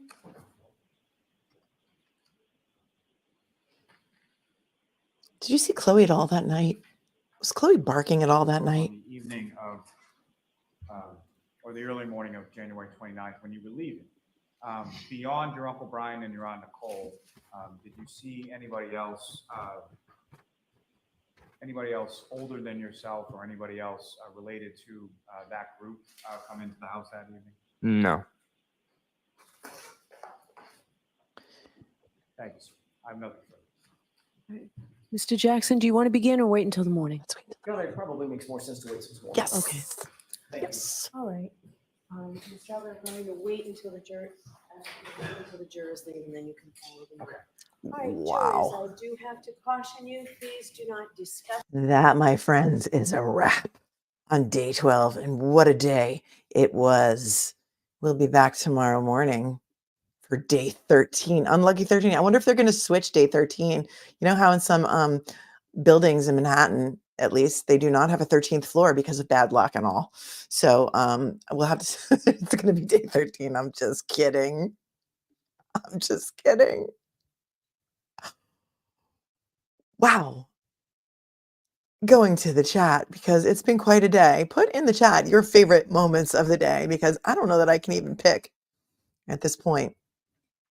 David Reese, thanks for the 5. In Massachusetts, a person can provide alcohol to their children only. Interesting law. Holly says, my uncle who taught me how to throw it down, aka MMA fighter, Boston's finest. Talking about Uncle Brian's house. Thanks, Holly, for the 5. Laura, thanks so much for the 5. Holy, just starting PM. Is that Colin? Only good thing about being behind is fast forwarding. Lollipop, I haven't worked all day. Well, week. The feds, Colin. Whew. You know, I wouldn't know Colin in a 2-man lineup, but I definitely would not have expected Colin to look like that. And they did a good job of sort of dressing him up to be not what people had, I guess, envisioned him to be. A tough guy, bang, bang. We've seen social media pictures of him and such. Irene says, thanks for the super chat. Not the same Colin we see on Instagram. Mrs. Mojo Risen, thanks for the 5. Under Pressure is a song by the British rock band Queen and singer David Bowie. October 1981. Thank you for that. Steve says, now we know that Proctor bought a pork shoulder for DNA swabbing at Stop and Shop. Thanks for the 5, Steve. Melissa, thank you for your super sticker. And Kiwi Fruit became a member. Welcome, welcome. Wow. I mean, it started out with Caitlin. Was Caitlin Albert the first witness today? I can't even. And then we had a canine DNA expert who told us that she found no canine DNA, but she found pig DNA. So there was that.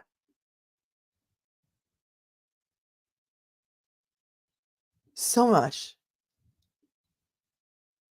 Thank you, Stacy, for the 5 on Cash App. Says the alley for the alley is not centered under the A in the screenshot. We'll go back and take a look at that later.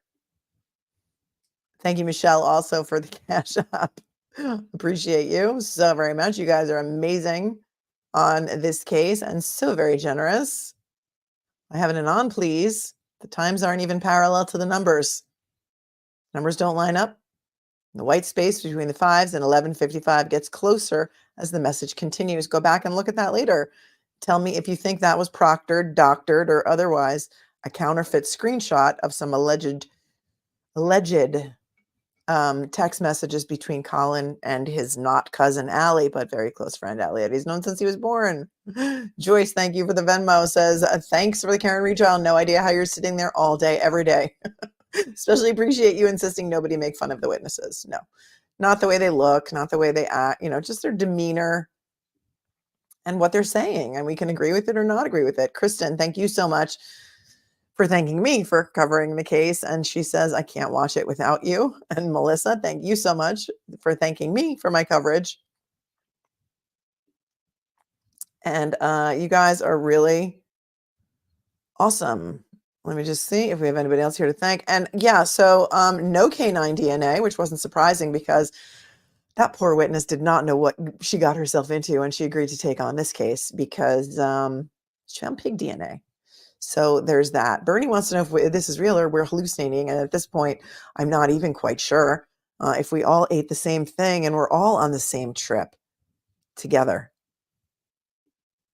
Steve, now we know that Proctor bought a pork shoulder for DNA swabbing at Stop and Shop. Melissa, thank you for that super sticker.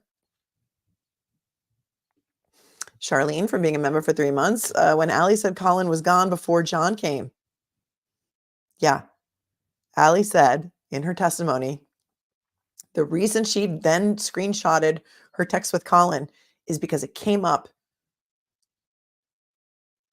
that people thought that Colin was there when John came, and it wasn't true. Colin was gone before John came. Then she brought up the harassment of her family. She was allowed to say that. It came in. Effin' Hippie, song for tomorrow. Me and my uncle. Oh my God, that's a great one. That's a Grateful Dead song, which I think is an old traditional song that the Grateful Dead remade. Me and my uncle. That's a great song. Thanks, Effin' Hippie. Appreciate you. Bernie Heaven, is this real life or are we hallucinating? At this point, I think we're all on the same trip because we're all seeing the same stuff.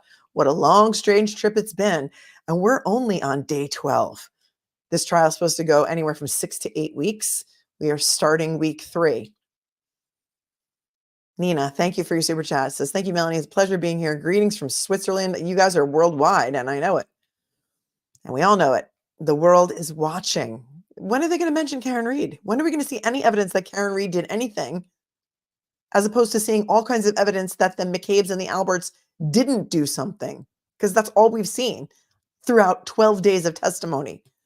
Lizika, thanks for your super chat. Any chance other prosecution experts might watch and hear about this and bail? I don't know. They've already been paid for their reports, so they kind of have to come in and talk about their reports, and they have to testify. I don't think they're going to bail.